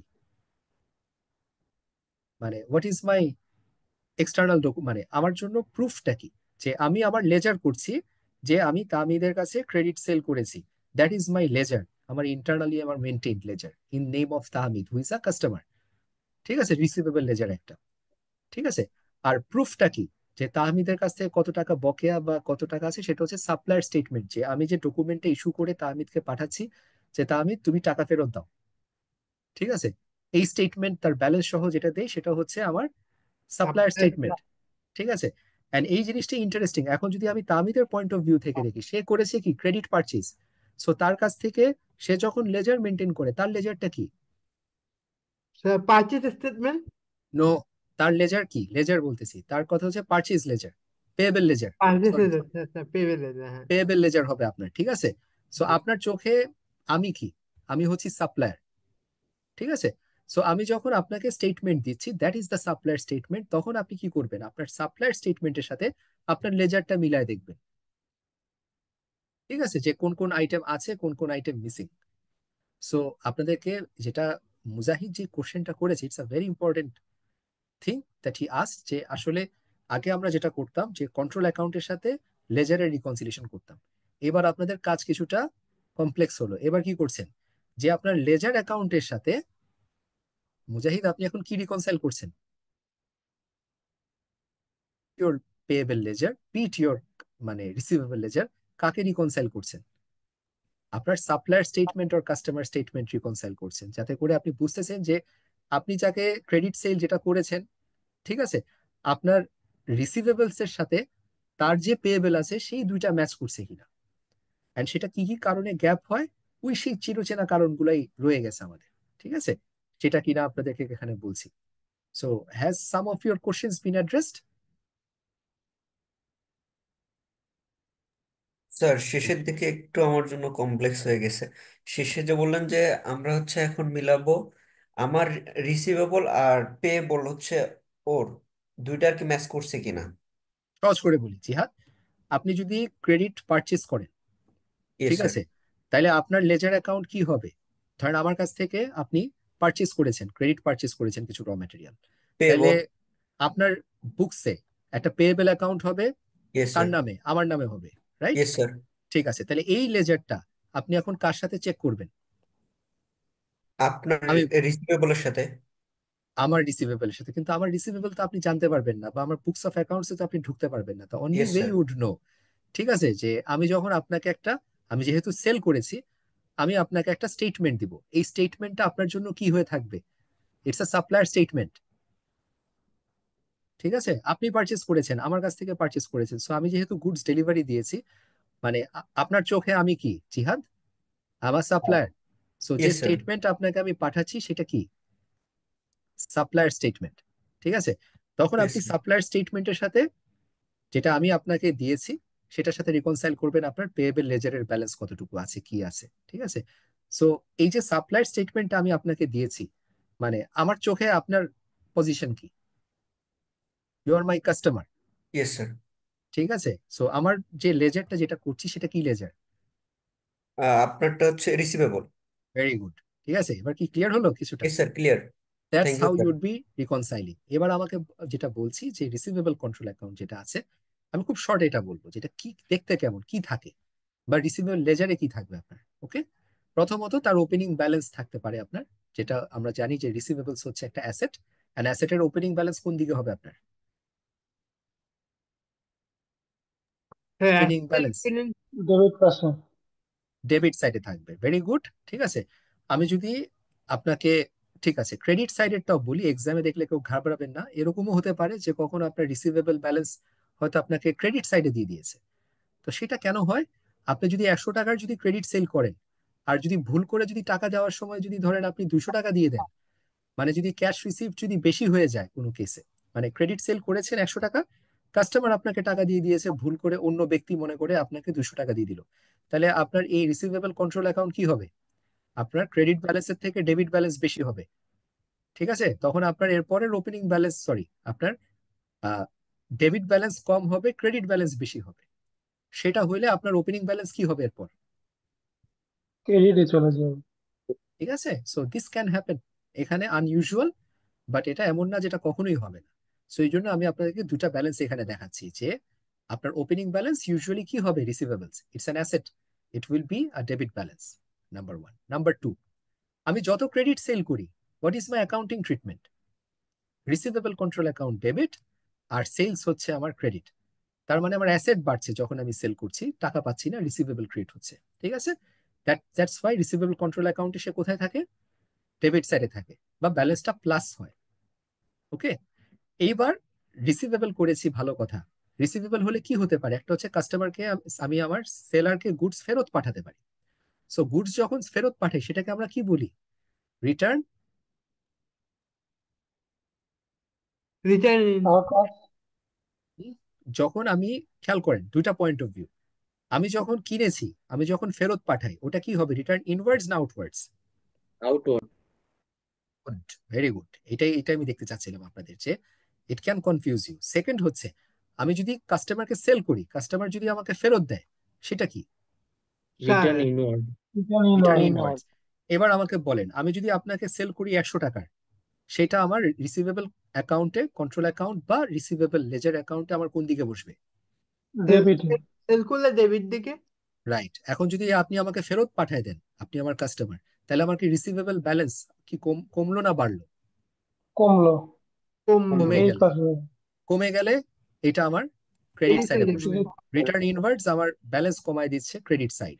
শুধু রিটার্ন ইনওয়ার্ডস না, আপনি যখন আমাকে টাকা দিয়ে দিলেন, তাহলে কি আমার রিসিভেবল বাড়লো না কমলো? কমলো। ভেরি গুড, দ্যাটস ওয়াই সেটা আমার ক্রেডিট সাইডে বসবে।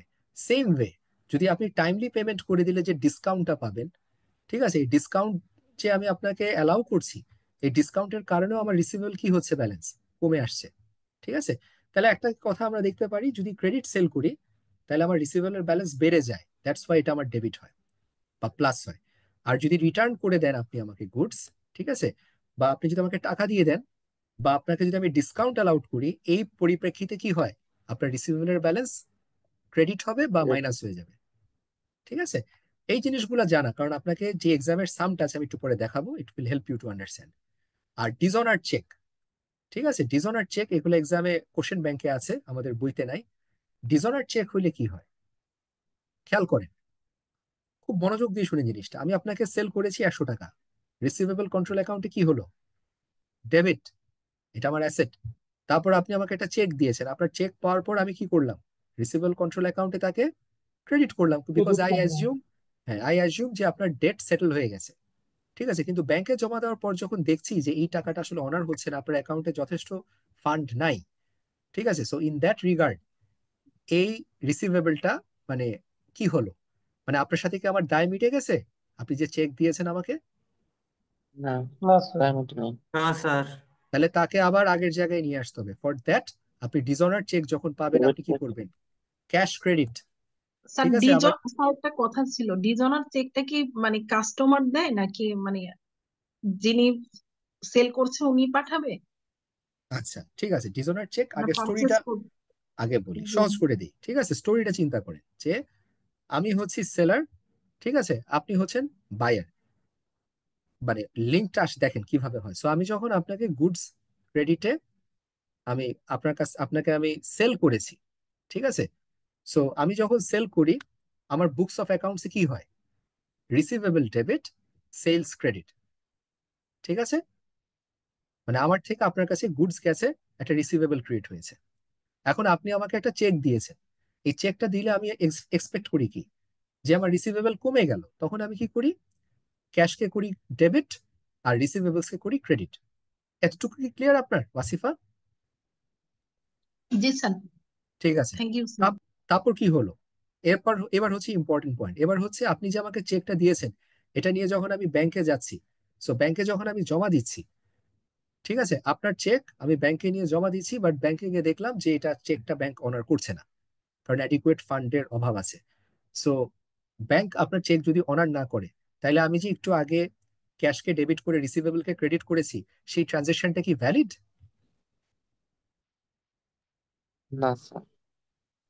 ঠিক আছে, কারণ সেটা যদি ভ্যালিড না হয়, তাহলে আমি যে ওই ক্যাশকে ডেবিট করে রিসিভেবলকে ক্রেডিট করলাম, তাহলে ওই এন্ট্রিটা কি, ওটার কোনো আর প্র্যাকটিক্যালিটি থাকে?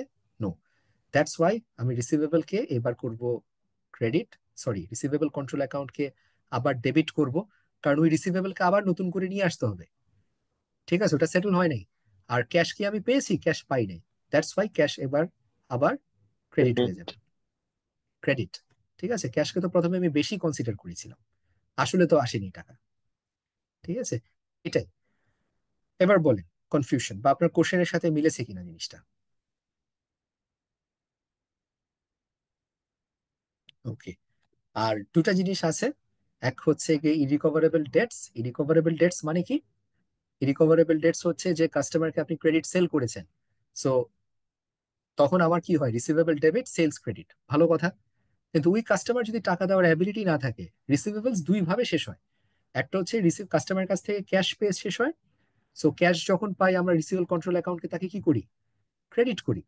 আরেকটা কি, আরেকটা হচ্ছে সে যখন টাকা দিতে সামর্থ্য আর তার নাই, তাহলে তাকেও তো রিসিভেবলকে তো আমার কমিয়ে দিতে হবে, রাইট?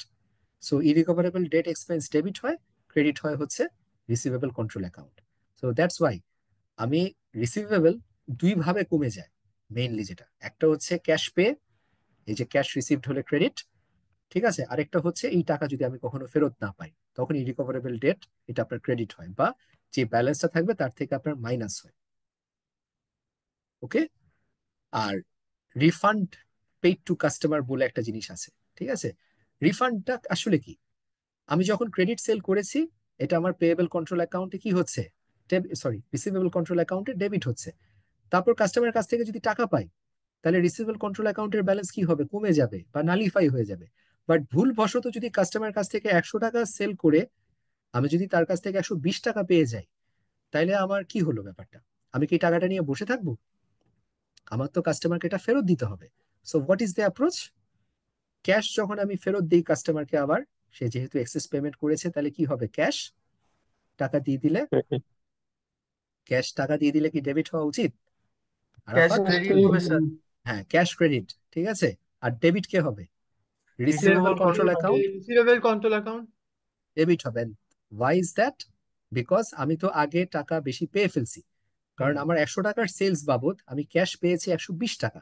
সো আমার ক্রেডিট সাইড কিন্তু ক্রেডিট হয়ে আছে বেশি, 20 টাকা বেশি হয়ে গেছে। সো টু ফিক্স দ্যাট, আমি টাকাটা কাস্টমারকে ফেরত দিয়ে দিব। সো ক্যাশ হয়ে যাবে ক্রেডিট, রিসিভেবল কন্ট্রোল অ্যাকাউন্ট হয়ে যাবে আমার ডেবিট। ঠিক আছে। কন্ট্রা নিয়ে খালি একটা কথা বলবো, কন্ট্রা যখনই দেখবেন, কন্ট্রার কাজ হচ্ছে ব্যালেন্সটা কমিয়ে দেওয়া। সো যদি রিসিভেবল কন্ট্রোল অ্যাকাউন্টে কখনো কন্ট্রা পান, তাহলে কন্ট্রা আপনি তাকে সবসময় ক্রেডিট করবেন। আর যদি পেয়েবল কন্ট্রোল অ্যাকাউন্ট নিয়ে কাজ করেন আর কন্ট্রা পান, তাহলে কি করবেন, তাকে যে পেয়েবলের ব্যালেন্স কমিয়ে দিবেন। পেয়েবলের ব্যালেন্স কমানো মানে হচ্ছে কি, সেটা সবসময় ডেবিট হয়। আর ডেবিট রিসিভেবলের ব্যালেন্স কমানো মানে সেটা সবসময় ক্রেডিট করা। ক্রেডিট হয় বা তাকে মাইনাস করবে। এই কনসেপ্ট লিস্ট আপনাদের জন্য দরকার, যে একটা রিসিভেবল কন্ট্রোল অ্যাকাউন্টে কি থাকে, তাইলে আপনি তার সাপ্লায়ার স্টেটমেন্ট বা কাস্টমার স্টেটমেন্টের সাথে যখন রিকনসাইল করবেন, আপনি জানবেন যে কোনটা কোথায় প্লাস বা মাইনাস হবে। ঠিক আছে, রিকনসাইল করতে পারবেন। পেয়েবল কন্ট্রোল অ্যাকাউন্টে কি হয়, ঠিক আছে, সহজ। পেয়েবল কন্ট্রোল অ্যাকাউন্ট রিসিভেবলের থেকেও সহজ। আপনি যখন ক্রেডিট পারচেজ করেন, ঠিক আছে, তখন কি আপনার লায়াবিলিটি হয় না অ্যাসেট হয়? বাকিতে লায়াবিলিটি। পারচেজ করেন, লায়াবিলিটি হয়। Liability. That's that's why Liability, payable, sir. হ্যাঁ, পেয়েবল কন্ট্রোল অ্যাকাউন্ট সবসময় আমার লায়াবিলিটি সাইডে, যখন ক্রেডিট পারচেজ করব সে ক্রেডিট হবে। ঠিক আছে। এখন যদি কাস্টমারকে টাকা দিয়ে দেন, তাহলে কি আপনার লায়াবিলিটি কমে গেল না? জি স্যার। দ্যাটস ওয়াই এটা পেয়েবল কন্ট্রোল অ্যাকাউন্টে তখন আপনার ডেবিটে বসবে।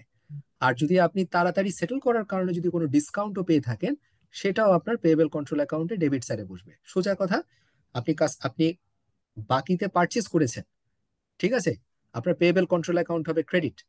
তারপর যখন সাপ্লায়ারকে টাকা দিয়ে দিবেন, তখন সেটা পেয়েবল কন্ট্রোল অ্যাকাউন্টে ডেবিট হবে। আর ডিসকাউন্ট যদি পেয়ে থাকেন, সেটাও আপনার ডেবিট হবে। সোজা কথা হচ্ছে আপনার দায় মুক্ত হলেন আপনি। ঠিক আছে, দায় থাকলে ক্রেডিট, দায় কমে গেলে ডেবিট। ওকে। আর বাকিতে পারচেস করে যদি কিছু ফেরত দিয়ে দেন, সেটাও তো আপনার লায়াবিলিটি কমে যাবে, সেটা রিটার্ন আউটওয়ার্ডস হিসাবে কনসিডার করা হবে, সেটা আপনার ডেবিট হিসাবে কনসিডার করা হয়। ঠিক আছে। তো আর এটা আরেকটু সে একটু বলবেন, কোনটা আসিফ? এই যে রিটার্ন আউটওয়ার্ডস। আপনি আমাকে বলেন, আপনি যখন বাকিতে পারচেস করছেন, সেটা আপনার অ্যাকাউন্টিং ট্রিটমেন্ট কি হয়? বাকিতে পারচেস। পারচেস ডেবিট, ঠিক আছে, purchase payable purchase debit credit. Account payable accounts credit. Payable credit. Right, ঠিক আছে। এইবার যদি আপনি কিছু গুডস যদি ফেরত দিয়ে দেন, তাহলে আপনার যে বাকিটা আছে তার কাছ থেকে, এই বাকির অ্যামাউন্ট কি কমে যাবে না কিছুটা? জি স্যার। তাহলে বাকি কমে গেলে আমরা কি করি? হ্যাঁ, টেল মি। যদি যদি লায়াবিলিটি কমে যায়, what is my accounting treatment? এবার লায়াবিলিটিটা কি? লায়াবিলিটি হচ্ছে আমার payable control liability account. Debit আর ক্যাশ ক্রেডিট। আস্তে আস্তে, না, ক্যাশ ক্রেডিট ক্যাশ না, তো স্যার এখানে আসার কথা না। না, রিটার্ন আমি একটু বলি। আউটওয়ার্ড। না, ইটস ওকে, আস্তে আস্তে বলি, নট রিটার্ন আউটওয়ার্ডস। ঠিক আছে। আপনি যখন ক্রেডিট পারচেজ করছেন, তখন কি হয়েছে খেয়াল করেন, purchase debit, payable account credit, right? আর আপনি যখন রিটার্ন করে দিবেন গুডস, তাহলে আপনার লায়াবিলিটি কমে গেল, তাইলে আপনার পেয়েবল কন্ট্রোল অ্যাকাউন্ট কি হচ্ছে? ডেবিট। ডেবিট। আর ক্রেডিট হচ্ছে কে? পারচেজ হয়ে যাচ্ছে আপনার ক্রেডিট। ঠিক আছে। রিটার্ন আউটওয়ার্ডস, রিটার্ন ইনওয়ার্ডস, আমাদের কোনো আলাদা টি অ্যাকাউন্ট নাই। সো যদি আপনি কাস্টমার থেকে যদি কখনো ফেরত পান, তাইলে আপনার কি হবে? Sales debit, accounts receivable credit. ঠিক আছে। আর আপনি যদি কোনো গুডস ফেরত দেন, তাহলে হচ্ছে পেয়েবল কন্ট্রোল অ্যাকাউন্ট ডেবিট, আর আপনার পারচেজ ক্রেডিট। পারচেজ হচ্ছে credit. Asif, is this clear now? Yes sir. ঠিক আছে, এখন স্যার ইয়েস। আমার একটা কোশ্চেন আছে স্যার। স্যার সেটা হলো স্যার, আমরা অনেক সময় ব্যাড ডেপ নামে একটা অ্যাকাউন্ট দেখতাম। হুম। তাহলে এইটা এখন তো আর স্যার দেখা যায় না স্যার, কেন স্যার? এটা কি বাদ আছে দিয়েছে? আছে, এটা অন্য নামে এখানে আত্মপ্রকাশ করছে, ঠিক আছে, একে আমরা বলি ও ইরিকভারেবল ইরকভারি ডেটস। ডেটেই মানে ব্যাড ডেপ হিসেবে জন্য কারেক্ট, কারেক্ট, ঠিক আছে। সো এখানে আরেকটা জিনিস বলে শেষ করি, সেটা হচ্ছে পেয়েবল কন্ট্রোল অ্যাকাউন্ট নিয়ে যখন আমি কাজ করব, আমাকে খেয়াল রাখতে হবে, সেটা হচ্ছে আমি একটা বাকিতে পারচেস করেছি 100 টাকা, ঠিক আছে। সো তখন এটা পেয়েবল কন্ট্রোল অ্যাকাউন্টে সে ক্রেডিট হচ্ছে। তারপর আমি যখন সাপ্লায়ারকে টাকাটা দিয়ে দিব, ঠিক আছে, ভুলবশত যদি আমি 120 টাকা দিয়ে দিই, তাহলে আমার ক্যাশ পেইড হচ্ছে 120, তাহলে সেটা আমার ডেবিট হচ্ছে কত? 120। সেই সিচুয়েশনে আমি যে তাকে বেশি টাকা দিয়ে বসে আছি, আমার ডেবিট সাইডে কি 20 টাকা মানে আমার হয়ে আছে না? নিতে হবে না, আমার নিতে হ্যাঁ, হবে স্যার। ডিমান্ড করবেন। সো ডিমান্ড করে যদি সে, এখন ডিমান্ড করে বসে লাভ নেই, সে যদি টাকা না দেয়, ঠিক আছে, সো সে যদি আপনাকে রিফান্ড করে, তাহলে সেটাকে আপনাকে রেকগনাইজ করতে হবে। সো রিকগনাইজ কিভাবে করবেন? রিকগনাইজ করবেন, টাকা পেলে কি করেন? Cash debit, debit. ঠিক আছে। আর ক্রেডিট কে হবে? ওই যে payable control account. Right, because সে আগে 20 টাকা শর্টে ছিল, এখন আপনার সে 20 টাকা সে মিলিয়ে দিল আর কি জিনিসটা, ঠিক আছে। এইটাই। আর কন্ট্রার ব্যাপারে একটু আগে বলেছিলাম, যে কন্ট্রা মানে কি, যে যেই টাকা আপনি, যেই ব্যালেন্স আপনার কমাই দিবে আপনাকে। সো পেয়েবল কন্ট্রোল অ্যাকাউন্টের ব্যালেন্স সবসময় কি থাকে? It is credit, expected to be liability credit. So সেটাকে যদি কখনো কন্ট্রা থাকে, তাহলে সে কোথায় বসবে সবসময়? ডেবিট দিকে। ডেবিটে, অ্যান্ড মাইনাস হয়ে যাবে, ঠিক আছে। সো এইটাই হতেছে আপনাদের মেজর আন্ডারস্ট্যান্ডিং। এবার আপনাদেরকে একটা বইয়ের সামনে চলে যাই, লেটস কাম টু রিয়েলিটি, ঠিক আছে।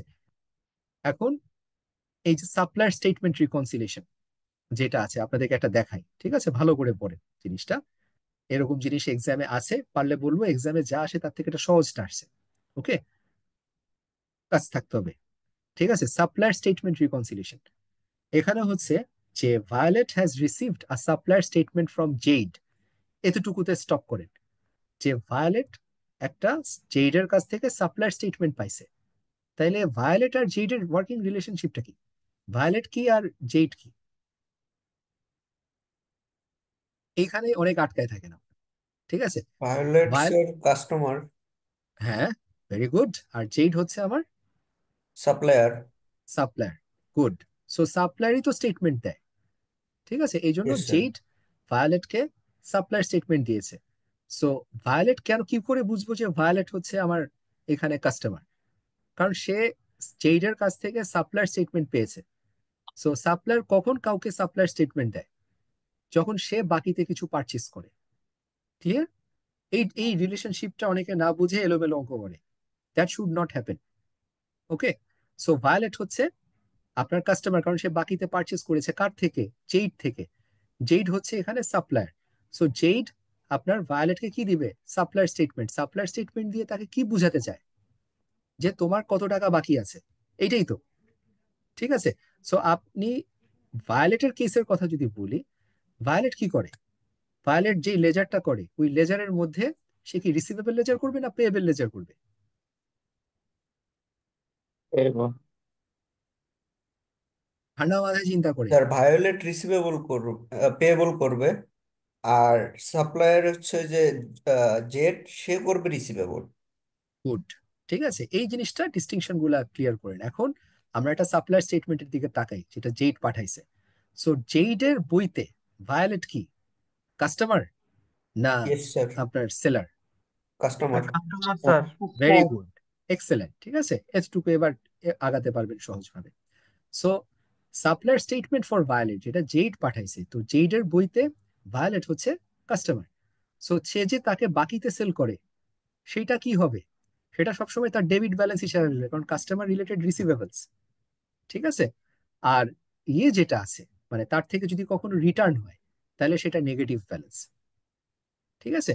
আর যেহেতু আপনার জেইডের কাছে ভায়োলেট কাস্টমার, তার ওপেনিং ব্যালেন্স ইউজুয়ালি কি হবে?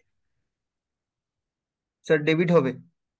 ভেরি গুড, ঠিক আছে। দ্যাটস ওয়াই আমি যখন সাপ্লাই স্টেটমেন্টটা নিয়ে বসবো, ঠিক আছে, আমি যখন ওপেনিং ব্যালেন্স দেখতেছি এখানে ডেবিট ব্রট ফরওয়ার্ড, সেটার কারণটা হচ্ছে, কারণ পাঠাচ্ছে হচ্ছে জেইড, জেইড হচ্ছে সেলার, সো তার বইতে ভায়োলেট হচ্ছে কাস্টমার, সো তাকে যে স্টেটমেন্ট পাঠাবে তার ব্যালেন্স, ওপেনিং ব্যালেন্স কাস্টমারের জন্য সবসময় কি হবে, ডেবিট ব্যালেন্স ডেবিট। হবে। ক্লিয়ার?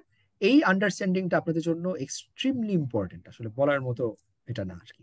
ঠিক আছে, এক, এইবার সে 5 তারিখে সে কিছু সেল করেছে, আরো ক্রেডিট সেল করেছে, তাহলে অ্যাড হয়ে যাবে ব্যালেন্স। তারপর আবার 7 তারিখে তাকে কিছু সেল করেছে, সো ক্রেডিট সেল যত করছে আপনার জেইড, সেটা কি হচ্ছে তার জন্য, অ্যাড ডেবিট হয়ে যাচ্ছে হচ্ছে। বা ডেবিট হয়ে যাচ্ছে। ঠিক আছে, কেউ কে ধরতে পারছেন না আমাকে বলেন, উইকনেস রাখা যাবে না। এনিবডি? মানে I sir will patiently explain. Yes sir Chirag? Sir এই বইটা তো ব্যালেন্স হচ্ছে ব্রট জেড এর ফরওয়ার্ড। বই, জেড এর বইয়ের মধ্যে যেটা আছে সেটাই তো জেড দেখাচ্ছে। এখানে দুইজনের বই আছে, দুইজনের বই নিয়ে কথা হবে। ঠিক আছে, প্রথম কথা হচ্ছে সাপ্লাই স্টেটমেন্ট নিয়ে যখন আমি কথা বলবো, সাপ্লাই স্টেটমেন্ট কে ইস্যু করে, supplier. Seller, seller, yes sir. Supply কেন, ঠিক আছে, সেলার ইস্যু করে। আচ্ছা, ঠিক আছে, একটা সেকেন্ড, আমি let me come back to you. আমার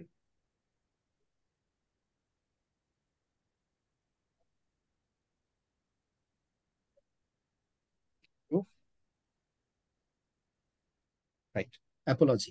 ঠিক আছে, সো আমি যখন দেখতেছি যে সাপ্লাই স্টেটমেন্ট বলছে এটা হচ্ছে সেলার ইস্যু করে, তো সেলারের বইতে সবসময় কি থাকবে, সে যাকে সেল করছে সেই অ্যামাউন্ট গুলো সবসময় ডেবিট ব্যালেন্স থাকবে, নতুন করে সেল করলে তার ডেবিট ব্যালেন্স বাড়বে, আর যদি তার কাস্টমার তাকে টাকা পরিশোধ করে দেয় তাহলে সেটা তার ক্রেডিট ব্যালেন্স হয়ে ব্যালেন্সটা কমে যাবে। এতটুকুই কোনো কনফিউশন আছে? টেল মি, সব লস্ট কেন আপনারা? নো ওকে, স্যার, সমস্যা স্যার নেই। প্রসেসিং হচ্ছে sir. Yes tell sir me. Balance brought forward এটা যে অ্যামাউন্টটা হুম 492 টাকা, হুম এই টাকা মানে হচ্ছে ও এই মানে যে ভায়োলেটের আগে এই হুম টাকাটা এখনো, এই টাকাটা এখনো পরিশোধ করেনি ভায়োলেট। হ্যাঁ, এটা ওপেনিং ব্যালেন্স, আগের মাস থেকে সে ক্যারি ফরওয়ার্ড হয়ে আছে, সে পরিশোধ করেনি। ঠিক আছে, এটা আমার জি রিসিভেবল, স্যার। মানে জি এটা স্যার। হচ্ছে জেইডের জন্য, যে যে এটাকে সেল করেছে তার জন্য এটা রিসিভেবল ব্যালেন্স। ঠিক আছে, এই তো। জি স্যার। তারপর আবার সে সেল করেছে 5 তারিখে, সেল করেছে 7 তারিখে, এগুলো আপনার ডেবিট ব্যালেন্স হবে, এন্ড এই ডেবিট ব্যালেন্সটা আপনার ব্যালেন্সটাকে এখানে বাড়িয়ে দিচ্ছে। ক্লিয়ার? ওকে, এখন জি পেমেন্ট স্যার। করে দিয়েছে কাস্টমার, সো কাস্টমার যখন পেমেন্ট করে দিচ্ছে তাইলে আমার কি হবে, এই ব্যালেন্সটা কমে আসবে, এই যে কমে এসে 29 টাকা হয়ে দাঁড়ালো, আবার নতুন করে সেল হয়েছে credit sell, as a result the balance has gone up. ঠিক আছে, এন্ড ফাইনাল ব্যালেন্স আমরা পাচ্ছি 424 টাকা। তাইলে হচ্ছে যে সেলার, তার স্টেটমেন্ট অনুযায়ী, ঠিক আছে, অ্যাকাউন্টস রিসিভেবল ব্যালেন্স কত থাকতেছে তার বইতে, 424 টাকা। চারশো ঠিক আছে, চব্বিশ এখন আমি এটা বলি যে এটা তো সেলারের statement, right, but what about আপনার দ্য বায়ার? ঠিক আছে, এখানে আমরা যা গল্প করছি এটা হচ্ছে ভায়োলেটের গল্প আসলে। ঠিক আছে, এখন ভায়োলেট হচ্ছে এখানে বায়ার, হচ্ছে ক্রেডিট বায়ার, সো তার জন্য যে লেজারটা হবে সেটা কি লেজার হবে, পেয়েবল লেজার ও receivable ledger? Sir payable ledger. Payable. Very good, তো তার পেয়েবল লেজারে যে ব্যালেন্সটা থাকবে, ঠিক আছে, সেটা কি আমার ডেবিট না ক্রেডিট হবে? Sir credit. Credit excellent. হবে। ঠিক আছে, আর নতুন করে যে সে ক্রেডিট পারচেজ করছে সেই ব্যালেন্স গুলা কি হবে? স্যার ওগুলো হচ্ছে সে ক্রেডিটে কিনছে স্যার। রাইট, আর যখন সে টাকা পরিশোধ করে দিচ্ছে তখন ডেবিট। এটা কি তো ডেবিট। ডেবিট। ডেবিট ডেবিট হবে হবে? স্যার। এক্সেলেন্ট। ঠিক আছে, এই যে এখন লেজারের দিকে তাকান, দেন ইউ উইল আন্ডারস্ট্যান্ড যে লেজারটা বানাচ্ছে কে, ভায়োলেট। ঠিক আছে, যে ক্রেডিট পারচেজ করে, তো তার চোখে জেইড হচ্ছে আপনার সাপ্লায়ার, মানে তার কাছ থেকে বাকিতে পারচেজ করেছে, সো পেয়েবল লেজার সে ক্রিয়েট করবে, সো পেয়েবল লেজার ক্রিয়েট করে তার ওপেনিং ব্যালেন্স এটা হচ্ছে ক্রেডিট থাকবে, সো ব্যালেন্স বৃদ্ধি পাচ্ছে, পেমেন্ট করলে কমে যাচ্ছে, বাট দুইটা জিনিস আমরা এখানে দেখতে পাচ্ছি। ঠিক আছে, একটা হচ্ছে আর্লি সেটেলমেন্ট ডিসকাউন্ট আছে এখানে, ওকে, আর আরেকটা হচ্ছে রিটার্নস আছে। এই জিনিসটা কিন্তু আপনার জেইডের সাপ্লায়ার স্টেটমেন্টে ছিল না। See that's the interesting part, যে এখন আমাকে রিকনসিলিয়েশনের কথা আসবে। এই দুইটা ব্যালেন্সের কারণে আমার কি এই লেজারের ব্যালেন্স আর সাপ্লাই স্টেটমেন্ট ব্যালেন্স কি মিলবে? না স্যার। মিলবে না। ঠিক আছে, সো লেটস চ্যালেঞ্জ দ্যাট, যে কেন এই ব্যালেন্স গুলা কেন তার এখানে আসছে, তার লেজারে আসছে, আর সেল স্টেটমেন্টে, সাপ্লাই স্টেটমেন্টে সে আসেনি। ঠিক আছে, এইখানে এই কথাগুলো বলেছে যে এই যে 6 টাকা 45 পয়সা যেটা আছে, সেটা this is nothing but early discount. Early discount কখন হয়? সোজা কথা হচ্ছে, আপনি যখন সাপ্লায়ারকে যখন পেমেন্ট করবেন, যদি টাইমের আগে যদি পেমেন্ট করে থাকেন, ঠিক আছে, তখন সাপ্লায়ার আপনাকে একটা ডিসকাউন্ট দিতে বাধ্য। ঠিক আছে, সো এই সাপ্লায়ার ডিসকাউন্টটা আপনি যখন লেজার ড্র করেছেন তখন আপনি রেকগনাইজ করেছেন। ঠিক আছে, আর ডিসকাউন্ট হলে আমার কি লায়াবিলিটি কমে না বাড়ে? টেল মি, চিন্তা করে বলেন। স্যার কমে। কমে। ভেরি গুড, দ্যাটস ওয়াই আমার লায়াবিলিটি মাইনাস হচ্ছে এখানে। ঠিক আছে, কিন্তু এই জিনিসটা কি রেকগনাইজ করেছে আমার যে সেলার? না, উনি তো করে স্যার নাই। করে নেই। করেনি, দ্যাটস ওয়াই এটা আমার এখানে নাই। ওকে, তারপর আপনার তার ভ্যালিডিটি দেখতে হবে, এই ডিসকাউন্টটার জন্য কি আপনি প্রযোজ্য? Yes, this issue should be raised with Z বলছে, এন্ড আপনি পেমেন্ট টাইমলি করছেন। তাহলে আমাকে বলেন, this is the most important part, which balance is correct? আমার সাপ্লাই স্যার স্টেটমেন্ট কারেক্ট নাকি সাপ্লাই আমার sir ledger correct? Statement correct sir. জেডের সাপ্লাই স্টেটমেন্ট। আরে এলোমেলো একটা কথা বলে বসছে। ঠিক আছে, সাপ্লায়ারই তো ভুল করছে, সে রেকগনাইজ করতে স্যার পারেনি। বুঝতে পারিনি। হ্যাঁ, ঠিক আছে, স্যার এর কিন্তু জন্য আপনি তো স্যার ভায়োলেট বললাম স্যার। ভায়োলেট হচ্ছে গিয়ে কি ও, বায়ার স্যার, বায়ার তিনি। আচ্ছা ঠিক আছে, ওকে, না right you are from that regard. আমি বলতেছি পেয়েবল লেজারের balance is correct, Violet is correct, সে যে টি অ্যাকাউন্ট করেছে। Okay, number one. Number two, এই গল্প দেখি এবার, যে রিটার্নস, এটা রিটার্নস দেখে বুঝতে পারছি যে ভায়োলেট কিছু গুডস রিটার্ন করে দিয়েছে। ঠিক আছে, এই রিটার্নটা তার লেজারে আছে, কিন্তু এই রিটার্নটা কিন্তু রেকগনাইজ করেনি আপনার ইয়ে, যেটা কি বলবো, জেড রেকগনাইজ করেনি। যদি রেকগনাইজ করতো তাহলে এই ব্যালেন্স কিন্তু কমে আসতো। ঠিক আছে, সো আমরা একটা জিনিস স্পষ্ট দেখতে পাচ্ছি যে সাপ্লাই স্টেটমেন্টে যে ব্যালেন্সটা আছে 424 টাকা, সেইটা আমার ম্যাচ করেনি পেয়েবল লেজারের সাথে। এন্ড সেটার কারণ দুইটা, একটা হচ্ছে আমি তাড়াতাড়ি পেমেন্ট করলে কি হয়, আমি ডিসকাউন্ট পাই। সো আমার লেজারের মধ্যে ডিসকাউন্টের হিসাব অলরেডি রেকগনাইজ করা আছে। ঠিক আছে, আবার ওই দিক দিয়ে আমি রিটার্ন করে দিয়েছি, সেটা কিন্তু যেই তখন হিসাবে রাখতে পারেনি, কনসিডার করতে পারেনি। ঠিক আছে, সো এই রিটার্ন আর আমার এই যে early discount, early settlement discount, এই দুটা ব্যালেন্স যদি আমি অ্যাডজাস্ট করে ফেলি সাপ্লাই স্টেটমেন্টের ব্যালেন্সের সাথে, তাইলে আমি আপনার ব্যালেন্স অ্যাজ পার পেয়েবল লেজারে রিচ করতে পারছি। এখন আমার 353 টাকা আমার লেজারের সাথে সাপ্লাই স্টেটমেন্টের ব্যালেন্স মিলে যাচ্ছে। ঠিক আছে, ইটস ভেরি ইন্টারেস্টিং। সো এতটুকু আসতে গেলে আপনাকে কিন্তু পুরো পিকচারটা জানতে হবে। যে লেজারগুলো আমি আপনাদেরকে স্লাইডসে শেয়ার করেছি, ওই ডেপথ নলেজ এখানে আসলে আপনাদের জন্য রাখিনি। ঠিক আছে, confusion, it's not that no easy, sir. আমি বলছি আস্তে আস্তে এগুলা কঠিন আছে। এটা পড়াতে গেলেও আপনাদের জন্য আমাকে চিন্তা করতে হয় যে কোন অ্যাপ্রোচে স্টাডি করাবো, কারণ একদম বুকিশ ওয়ার্ডে গেলে আপনি ধরে শেষ করতে পারবেন না জিনিসটা।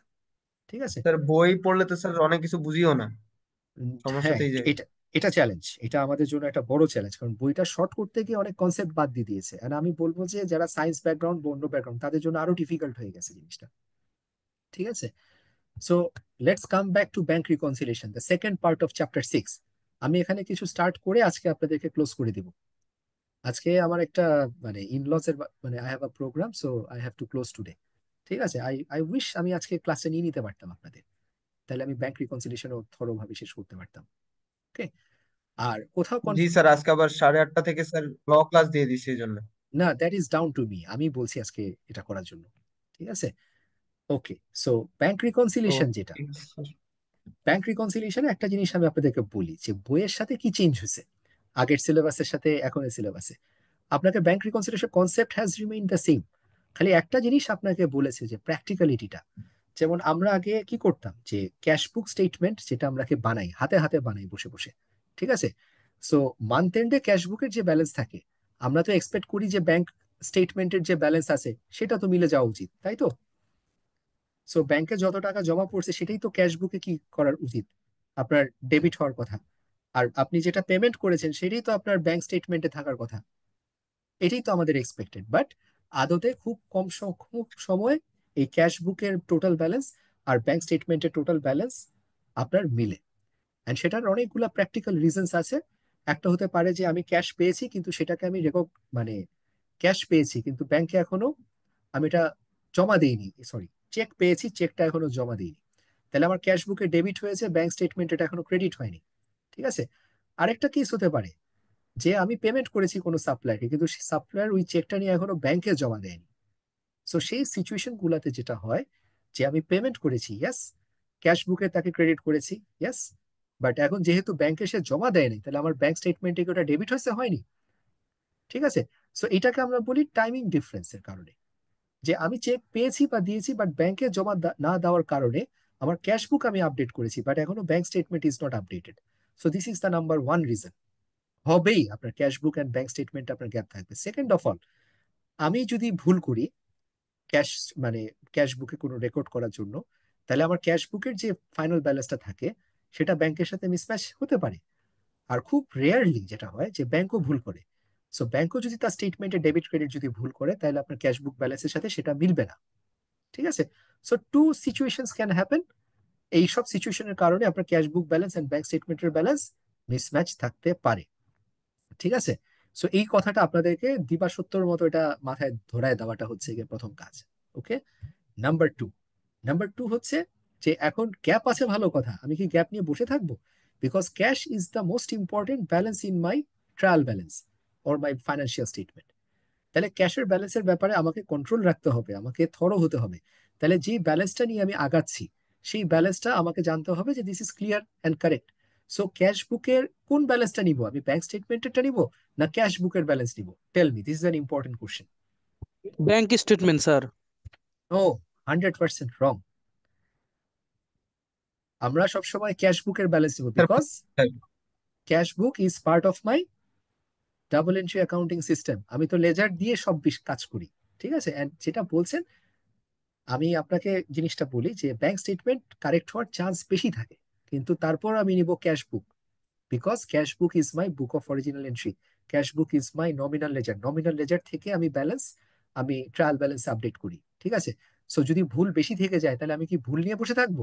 নো। আমি ব্যাংক স্টেটমেন্ট হাতে নিয়ে যেই যে ট্রানজেকশন গুলো রেকর্ড হয়নি ডেবিটে অর ক্রেডিটে, বা যেই যে ট্রানজেকশন গুলো আমি ভুল করেছি, সেটাকে রেকটিফাই করে ক্যাশ বুককে আপডেট করে দেন সেটাকে আমি নিয়ে যাব আমার ট্রায়াল ব্যালেন্সে। This much concept clear? Tell me. Okay. আর লাস্ট স্যার কথা একটা হচ্ছে, প্রশ্ন আছে স্যার স্যার। ইয়েস প্লিজ বলেন, লিসনিং। স্যার যদি কথা শোনা যাচ্ছে স্যার? হ্যাঁ, clear. Asif, tell me. Sir যদি কোনো কোম্পানি পুরাপুরি হচ্ছে গিয়ে ব্যাংক ট্রানজেকশন করে, কোনো ক্যাশই না রাখে, তাহলে কি গুড কোশ্চেন। ক্যাশ বুক ঠিক থাকবে আছে, না? Good question. আমি বলি, আমরা যখন ক্যাশ বুক বলি, এই ক্যাশ বুক মানে এই না যে আপনার খালি মানে হাতের ক্যাশের টাকা পয়সা, কিন্তু না। এই ক্যাশ বুক হচ্ছে কিন্তু মেইনলি আমার সোললি হচ্ছে আমার ব্যাংকের যত টাকা জমা দিচ্ছি, ব্যাংকের টাকা যা পাচ্ছি, এই সবগুলার ব্যালেন্সকে আসলে আমরা ক্যাশ বুক হিসাবে কনসিডার করি। So technically cash book account is nothing but cash at bank account. So cash at bank অ্যাকাউন্টের সাথেই কিন্তু ব্যাংক স্টেটমেন্টের রিকনসিলিয়েশন হবে। আসিফ, এটা ক্লিয়ার? আর আরেকটা জিনিস বলি, আমি বুঝছি ছোটকালে পড়ালেখা করে আসছেন দুইটা টি অ্যাকাউন্ট, একটা হচ্ছে ক্যাশ অ্যাট হ্যান্ড আর একটা হচ্ছে ক্যাশ অ্যাট ব্যাংক। বাট আমরা যে সিলেবাস নিয়ে স্টাডি করব, আমরা এখন যখন ক্যাশ বুক বলবো বা ক্যাশ অ্যাকাউন্ট যেটা বলবো, this is going to B nothing but cash at bank account, because common conception is যে কোনো ক্যাশ ট্রানজেকশন হয় না, যদি ক্যাশ ট্রানজেকশন হয়েও থাকে, ঠিক আছে, সেটাকে আমি ব্যাংকে জমা দিয়ে ফেলি। That means all transactions, cash related transaction দিন শেষে কোথায় জমা পড়ছে আমার? Tell me. ব্যাংকে। ব্যাংকে। So when this is lying in ব্যাংকে স্যার। ব্যাংক, ঠিক আছে, আমার যদি 100% ক্যাশ ট্রানজেকশন যদি ব্যাংকে হয়ে যায়, তাহলে ক্যাশ ইন হ্যান্ড বলে কোনো টি অ্যাকাউন্ট আছে? না। The only T account that we have is it cash at bank T account. আর ওইদিকে হচ্ছে তাকে রিকনসাইল করবো কার সাথে? ব্যাংক স্টেটমেন্টের সাথে। আর এই রিকনসাইল যদি আমি করি, কখনো গ্যাপ থাকবে?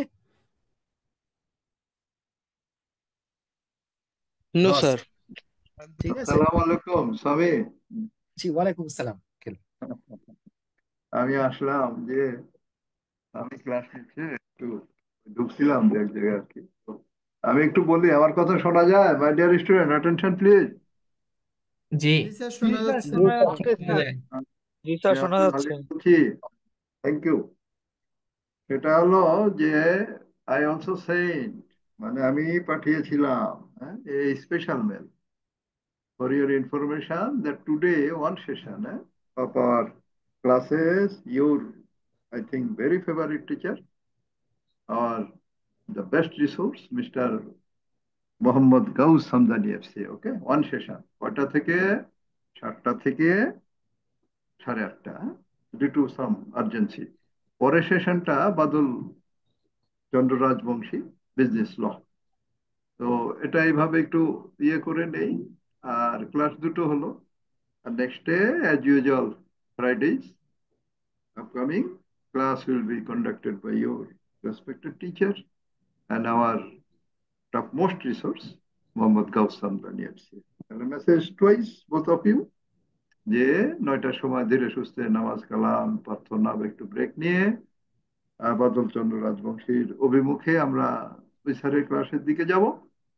আর আমরা under consideration of our Sami sir যেভাবে নিবেন এভাবে আজকে সামি স্যারকে আমরা এভাবে কি বলবো যে ক্লাস করে আমরা স্যারকে সালাম জানাবো এবং ইনশাআল্লাহ also living the suitable and no and next time to be calm in the classes. বোঝা গেল? তো আমি আর সময় নাই বাড়াই, ক্লাসের ভিতরে এসে একটু ইয়ে করে দিলাম। And especially I request by the class captains, including all who are present here, please convey my information with request to all the related students. তো ভালো থাকি। আর এমনি সেশন কেমন লাগতেছে? স্যার একটা কোশ্চেন করতে পারবো একটু? হ্যাঁ বলি হাসিব। হ্যাঁ স্যার ওই যে আমরা এখনো স্যার আইসিবি তে সাইন আপ করতে পারি নাই, এটা তো স্যার তেমন প্রবলেম হবে না, না স্যার? মানে we are last date. here. What is your problem, my dear? আমরা এই জায়গায় আছি, এটা কোনো বিষয় নাকি? ওর ডেট আছে, ও করুক, না হলে পরে সব ছাত্ররে under form fill up all of you, then will ensure recommend to organise the examination. আমরা যারা আছি আমাদের মতামত নিয়েই ওনারা এক্সাম করবেন। আর ও ডেট আছে থাক, এগুলো নো ইস্যু। ওটা হলো কি আমি বলি যে এটা একটা ডাটাবেস তৈরি হয়, তো date database yet not prepared, এখনো করতে পারে নাই, এই হলো আসল উদ্দেশ্য। আর এই দায়িত্ব কার? আমাদের। Clear? So institute will also inform all of you and confirm your enrollment then to go for arrangement the exam. বুঝে আসলো Hasib? Yes sir, thank you. তাহলে এত কেন এসব না, এখন মন দিয়ে লেখাপড়া করি আর ভালো থাকি, আর ক্লাসটাকে যতদূর পারা যায় পার্টিসিপেটরি রেসপন্সিভ করি। আমাদের স্বামী স্যারের ক্লাস সুন্দর, আমি 1-1.5 মিনিট দেখলাম, ওই সুন্দরভাবে দেখতেছি এক্সপ্লেনেশন, এগুলো এইরকম সব স্যার যেন আমরা এভাবে ইয়ে করতে পারি, ক্লাসটা অ্যারেঞ্জমেন্টে যেতে পারি। তো বিদায় নেই আমি, থ্যাংক আর ইউ ভালো আঙ্কেল। থাকি, আর কথা হবে সবার। ভাই বোনেরা বিদায় নিলাম, প্লিজ আমি আসলাম না, অন্যদিন সামনে আসবো। আসসালামু আলাইকুম, আল্লাহ হাফেজ। ওয়ালাইকুম ভালো আসসালাম। থাকি, পরিবারের সাথে থাকি, আসসালামু আল্লাহ আলাইকুম। হাফেজ। ওকে স্টুডেন্টস, সো করতে পারি? যেটা ইয়েস হাসিব। স্যার আপনার নিকনেম কি সামি? হ্যাঁ হ্যাঁ, আমার নাম সামি। Yes, Y? ও না স্যার, থ্যাংক ইউ স্যার। আচ্ছা ঠিক আছে, এটা ওকে। স্যার ব্যাংক রিকনসিলিয়েশন নিয়ে একটা কোশ্চেন ছিল স্যার। Yes, tell me. আমি এখন ক্লোজ করব আজকে, ঠিক স্যার আছে? প্রথমত বলি, but tell sir me, I am বলতেছি লিসনিং। যে আমরা তো হচ্ছে একটা চেক প্রদান করার পরে ওটার তো একটা নির্দিষ্ট সময় থাকে, ওই চেকটা সে আমাদের এই অর্থ বছরে না করে পরবর্তী অর্থ বছরে সে ব্যাংকে জমা দিল, সেক্ষেত্রে আমরা কি করব সেটা? ঠিক আছে, good question. First of all, একটা চেকের আয়ু আছে। একটা চেকের আয়ু হচ্ছে ইউজুয়ালি 180 দিন, ঠিক আছে? আন্ডার নেগোশিয়েবল ইনস্ট্রুমেন্ট অ্যাক্ট আপনাকে বলা আছে একটা চেকের এইজ ইজ 180 ডেজ, ঠিক আছে? সো 180 ডেজ এর পর যদি কোনো চেক হয় সেটা ব্যাংক আর কখনো অনার করে না। এটা হচ্ছে আপনার ফার্স্ট নলেজ, এটা আপনি মাথায় রাখেন। দ্বিতীয় কথা বলি, আপনি যদি একটা কাস্টমারের কাছ থেকে চেক পান বা চেক দেন, সো চেক পেলে আমি ক্যাশবুকে কোথায় রেকর্ড করি? Tell me. চেক পেলে কোথায় রেকগনাইজ করি? Which sir which debit. Side of the cash book? ডেবিটে করি, ঠিক আছে? আর যদি পেমেন্ট করি তাহলে I recognise this on credit side, credit sir. ঠিক আছে? অ্যান্ড উইথ দিস নলেজ এবার আমি বলি যে চেকটা যখন পেয়েছি, হোয়াট উড আই অ্যাজিউম? যে আমার চেকটা যদি পেয়ে থাকি, আমি যদি ব্যাংকে জমা দেই, দিস ইজ এক্সপেক্টেড যে ব্যাংকেও এটা আপনার কি হবে? ক্রেডিট হবে, ঠিক আছে? তাহলে ক্যাশ বুকে ডেবিট আর ব্যাংক স্টেটমেন্টে ক্রেডিট, এটাই তো হওয়া উচিত। এখন কথা হচ্ছে আমি চেকটা পেয়েছি কিন্তু এখন আমি ব্যাংকে জমা দিইনি, এইটাই তো আপনার প্রবলেমটা, রাইট? জি স্যার। আচ্ছা ঠিক আছে, চেক পেয়েছি, ক্যাশ বুকে ডেবিট করেছি, সো দিস ইজ এক্সপেক্টেড যে এটা আসলে আমার ব্যাংক স্টেটমেন্টেও থাকবে। সেই কেসে আমরা ইউজুয়ালি ক্যাশ বুকের ব্যালেন্সটাকে কারেক্ট হিসাবে কনসিডার করে থাকি। চেক আমি হাতে পেয়েছি, that is being considered, so cash book balance is being considered. So আপনি যদি পরের অ্যাকাউন্টিং পিরিয়ডে চলে যায় বা পরের যদি ইয়ারেও চলে যায়, we do not consider that. আমি তাকে চেক পাইছি, ক্যাশ বুকে তাকে ডেবিট করি। And in the same line আমি যখন এবার পেমেন্ট করি, সো পেমেন্ট করলে কি হচ্ছে, ক্যাশ বুকে কোথায় রেকগনাইজ হচ্ছে? Credit side. Credit sir. ঠিক আছে, সো ক্রেডিট সাইডে যখন রেকগনাইজ করি, দিস ইজ অলসো এক্সপেক্টেড যেটা ব্যাংকে জমা দেওয়া হবে। যদিও অনেকে আছে চেকটা জমা দিল না, বা আমার কারেন্ট অ্যাকাউন্টিং পিরিয়ড বা আমাকে কারেন্ট ইয়ারেও জমা পড়লো না, সেটার জন্য আমি কিন্তু আমার ক্যাশ বুককে আপডেট আবার নতুন করে চেঞ্জ করতে যাব না, জাস্ট বিকজ কেউ চেকটা ব্যাংকে জমা দেয়নি বা আমি ব্যাংকে চেকটা এখনো জমা দিইনি। সো আমার কনক্লুশন হচ্ছে, যদি প্রায়র পিরিয়ডে যদি যদি এটা পোস্ট ফ্যাক্টর পিরিয়ডে যদি চলে যায়, এটা সেটেলমেন্ট। আমার কথা হচ্ছে ক্যাশ বুক, আমি যখন চেক পাবো cash book debit, and that is my final balance. আর যখন পেমেন্ট করব তখন ক্যাশ বুকের ব্যালেন্স, যখন চেক ইস্যু করব তখন আমি ক্যাশ বুকে ক্রেডিট করবো, and that is my final balance. ঠিক আছে? স্যার ধরেন আমি চেক দিছি, হুম। আমি আমার ক্যাশবুক আপডেট করে দিছি, আর সে 180 দিন পরেও ওটা রেকগনাইজ করে নাই, তাহলে কি স্যার তাহলে আমার ক্যাশবুকটা আবার রিকনসাইল করতে হবে? কারেক্ট, আমি ওইটাতেই যেতাম, ওটা নেক্সট ক্লাস যখন আমি যাবে, এই জিনিসগুলা বইতে আসলে নাই, but this is expected that you know, যে যতদিন পর্যন্ত চেকটা আপনি পেমেন্ট করেছেন, আপনার ক্যাশ বুকে ক্রেডিট হলো, 180 দিন পর্যন্ত আপনার ক্যাশ বুকে সেটা ক্রেডিট থাকবে। তারপর 180 দিন হয়ে গেলে যদি চেকটা ব্যাংকে জমা না পড়ে, তাহলে আপনার ক্যাশ বুকের ট্রানজেকশনটার একটা রিভার্সাল হবে। Okay sir. আর ঠিক স্যার আছে, উই ওই যে উইল লার্ন দিস। ইয়েস। আর স্যার ওই জিনিসটা শুনতে পারি নাই স্যার, ওই যে স্যার এখন কি স্যার মানে ক্যাশবুক ব্যাংক বুক বলতে যেটা বোঝায় ওটা একটাই sir, cash and bank book? Correct. তার ঠিক স্লাইড আছে, গুলো আমাদের দেওয়া যাবে? স্লাইডস তো একটা, কোনটা স্লাইড ছিল আজকের? একটা তো দিয়ে দিয়েছি, যেটা অ্যাটের যেটা ছিল, অনলি ব্যাংক রিকনসিলিয়েশনটা মনে হয় বাকি আছে, তাই তো? আচ্ছা ঠিক আছে, আমি দিচ্ছি, and I will close today. আমার মনে হয় ওকে অনেক স্যার। বছর পর, আই থিঙ্ক আফটার 6 ইয়ার্স, আমি মনে হয় জাস্ট 1.5 আওয়ার্স এ ক্লাস নিলাম। ওকে। জি স্যার, সো আপনার সব ক্লাস তো স্যার আগে 3 ঘন্টা করে হয়। ইয়েস, শুনতে পাইনি একটু, আসিফ। বলছি স্যার আপনার সব ক্লাস তো সবসময় 3 ঘন্টার উপরে হয়, যখনই না করি না কেন দেখি 3 ঘন্টার উপরে থাকে। না, দিস ইজ আ রিয়ালিটি আসলে, মানে too many obligations in the family, এটাই যে কারণে আমি আসলে অ্যাপ্লিকেশনও আসলে নিই না। আমি আপনাদের এই জায়গাটাতে আমি নিজেকে লিমিট রাখি। ঠিক আছে, সো একটা একটা করে চ্যাপ্টার দিয়ে দিচ্ছি। চ্যাপ্টার, এটা হচ্ছে ব্যাংক রিকনসিলিয়েশন এক। আচ্ছা, কোশ্চেন থাকলে বলেন, দিতে দিতে আমি শুনে নিই কোনো জায়গাতে কোনো কনফিউশন আছে কিনা। চ্যাপ্টার এর পরের ক্লাসটা খুব ইম্পর্টেন্ট আপনাদের জন্য, সো রিকোয়েস্ট করবো প্রেজেন্সটা ইনশিওর করেন আপনাদের, আর কোশ্চেন করেন। ঠিক আছে? Sir yes. স্যার, অ্যাডভান্স পেমেন্টের ক্ষেত্রে আমরা যে রিসিভেবল কন্ট্রোল বা পেয়েবল কন্ট্রোল অ্যাকাউন্ট গুলো দেখলাম, অ্যাডভান্স পেমেন্ট বা অ্যাডভান্স রিসিভের ক্ষেত্রে কি এগুলোতে স্যার হিট? আবার আবার শুনি, অ্যাডভান্স পেমেন্ট যখন করেন, ঠিক আছে, মানে হিট বলতে কি বুঝাচ্ছেন? মানে স্যার এগুলোর ভিতরে ইনক্লুডেড আসে কিনা স্যার? মানে এই ক্যাশ বুকে? না না স্যার, আমি যে আপনার পেয়েবল কন্ট্রোল অ্যাকাউন্ট বা রিসিভেবল কন্ট্রোল অ্যাকাউন্টের কথা বলছি স্যার। রিসিভেবল পেয়েবল কন্ট্রোল অ্যাকাউন্টে আপনার যখন অ্যাডভান্স পেমেন্ট হয়, প্রথমত বলি, তার মানে সেটা রেকগনাইজ হয় কিনা? নো।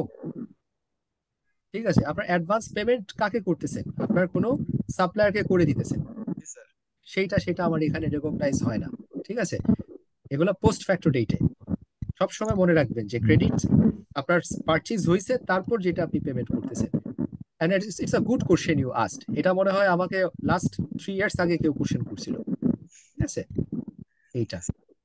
সো ব্যাংক রিকনসিলিয়েশনটা প্রথমত দিচ্ছি, এটা বেশি ইম্পর্টেন্ট আপনাদের জন্য। ওকে, আর আপনাদেরকে যেটা বলি, এক্সামের টাইম খুব কম আপনাদের, সো চেষ্টা করবেন যে প্রিপারেশনটা ভালো নিতে আপনাদের। ঠিক আছে, যতটুকু পারেন সময়গুলা কাজে লাগান, কারণ এটা আসলে ইয়ে পাওয়া খুব কঠিন। এন্ড আমিও যেটা চ্যালেঞ্জ আসলে ফেস করতেছি, যে আপনাদের জায়গায় আমি থাকলে হয়তো আমাকে সব বেশি পেপার আমি দিতে পারতাম না। ঠিক আছে, এইটা। So students, I'm closing for today. Thank you so much. I have an obligation to attend. আসলে মানে I wish I could have taken the class longer. ঠিক আছে, পেয়ে গেছি আজকের ক্লাসের ম্যাটেরিয়ালও পেয়ে গেছি, আরেকটা এটাও পাঠিয়ে দিচ্ছি। এটা ক্যারি হওয়ার পর আপনারা ক্লাসটা ক্লোজ করে দেন। ওকে, আল্লাহ হাফিজ students. Sir 1 minute, 1 second download করে নি। স্যার আপনি আমাকে হোস্ট করে এরপর স্যার লিভ নিয়ে নিতে পারেন ইমার্জেন্সি থাকলে। না, চলে আমরা গেছে, ডাউনলোড করে নিচ্ছি। আই গেস চলে গেছে, তারপর আমি ইয়ে করে দিই। ঠিক আছে, স্যার এন্ড ডাউন হাসিব আপনাকে হোস্ট, মেক আ হোস্ট। ঠিক আছে, I think this is done. Thank you so much everyone. আল্লাহ হাফিজ। আসসালামু আলাইকুম স্যার। সালাম। আসসালামু আলাইকুম। আসসালামু আলাইকুম। আসসালামু আলাইকুম স্যার।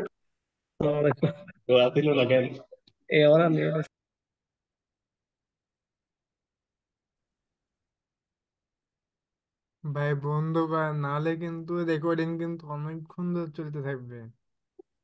আমি এই যে ডাউনলোড হয়েছে এখন, আমি ক্লাস ক্যান্সেল করে দিচ্ছি।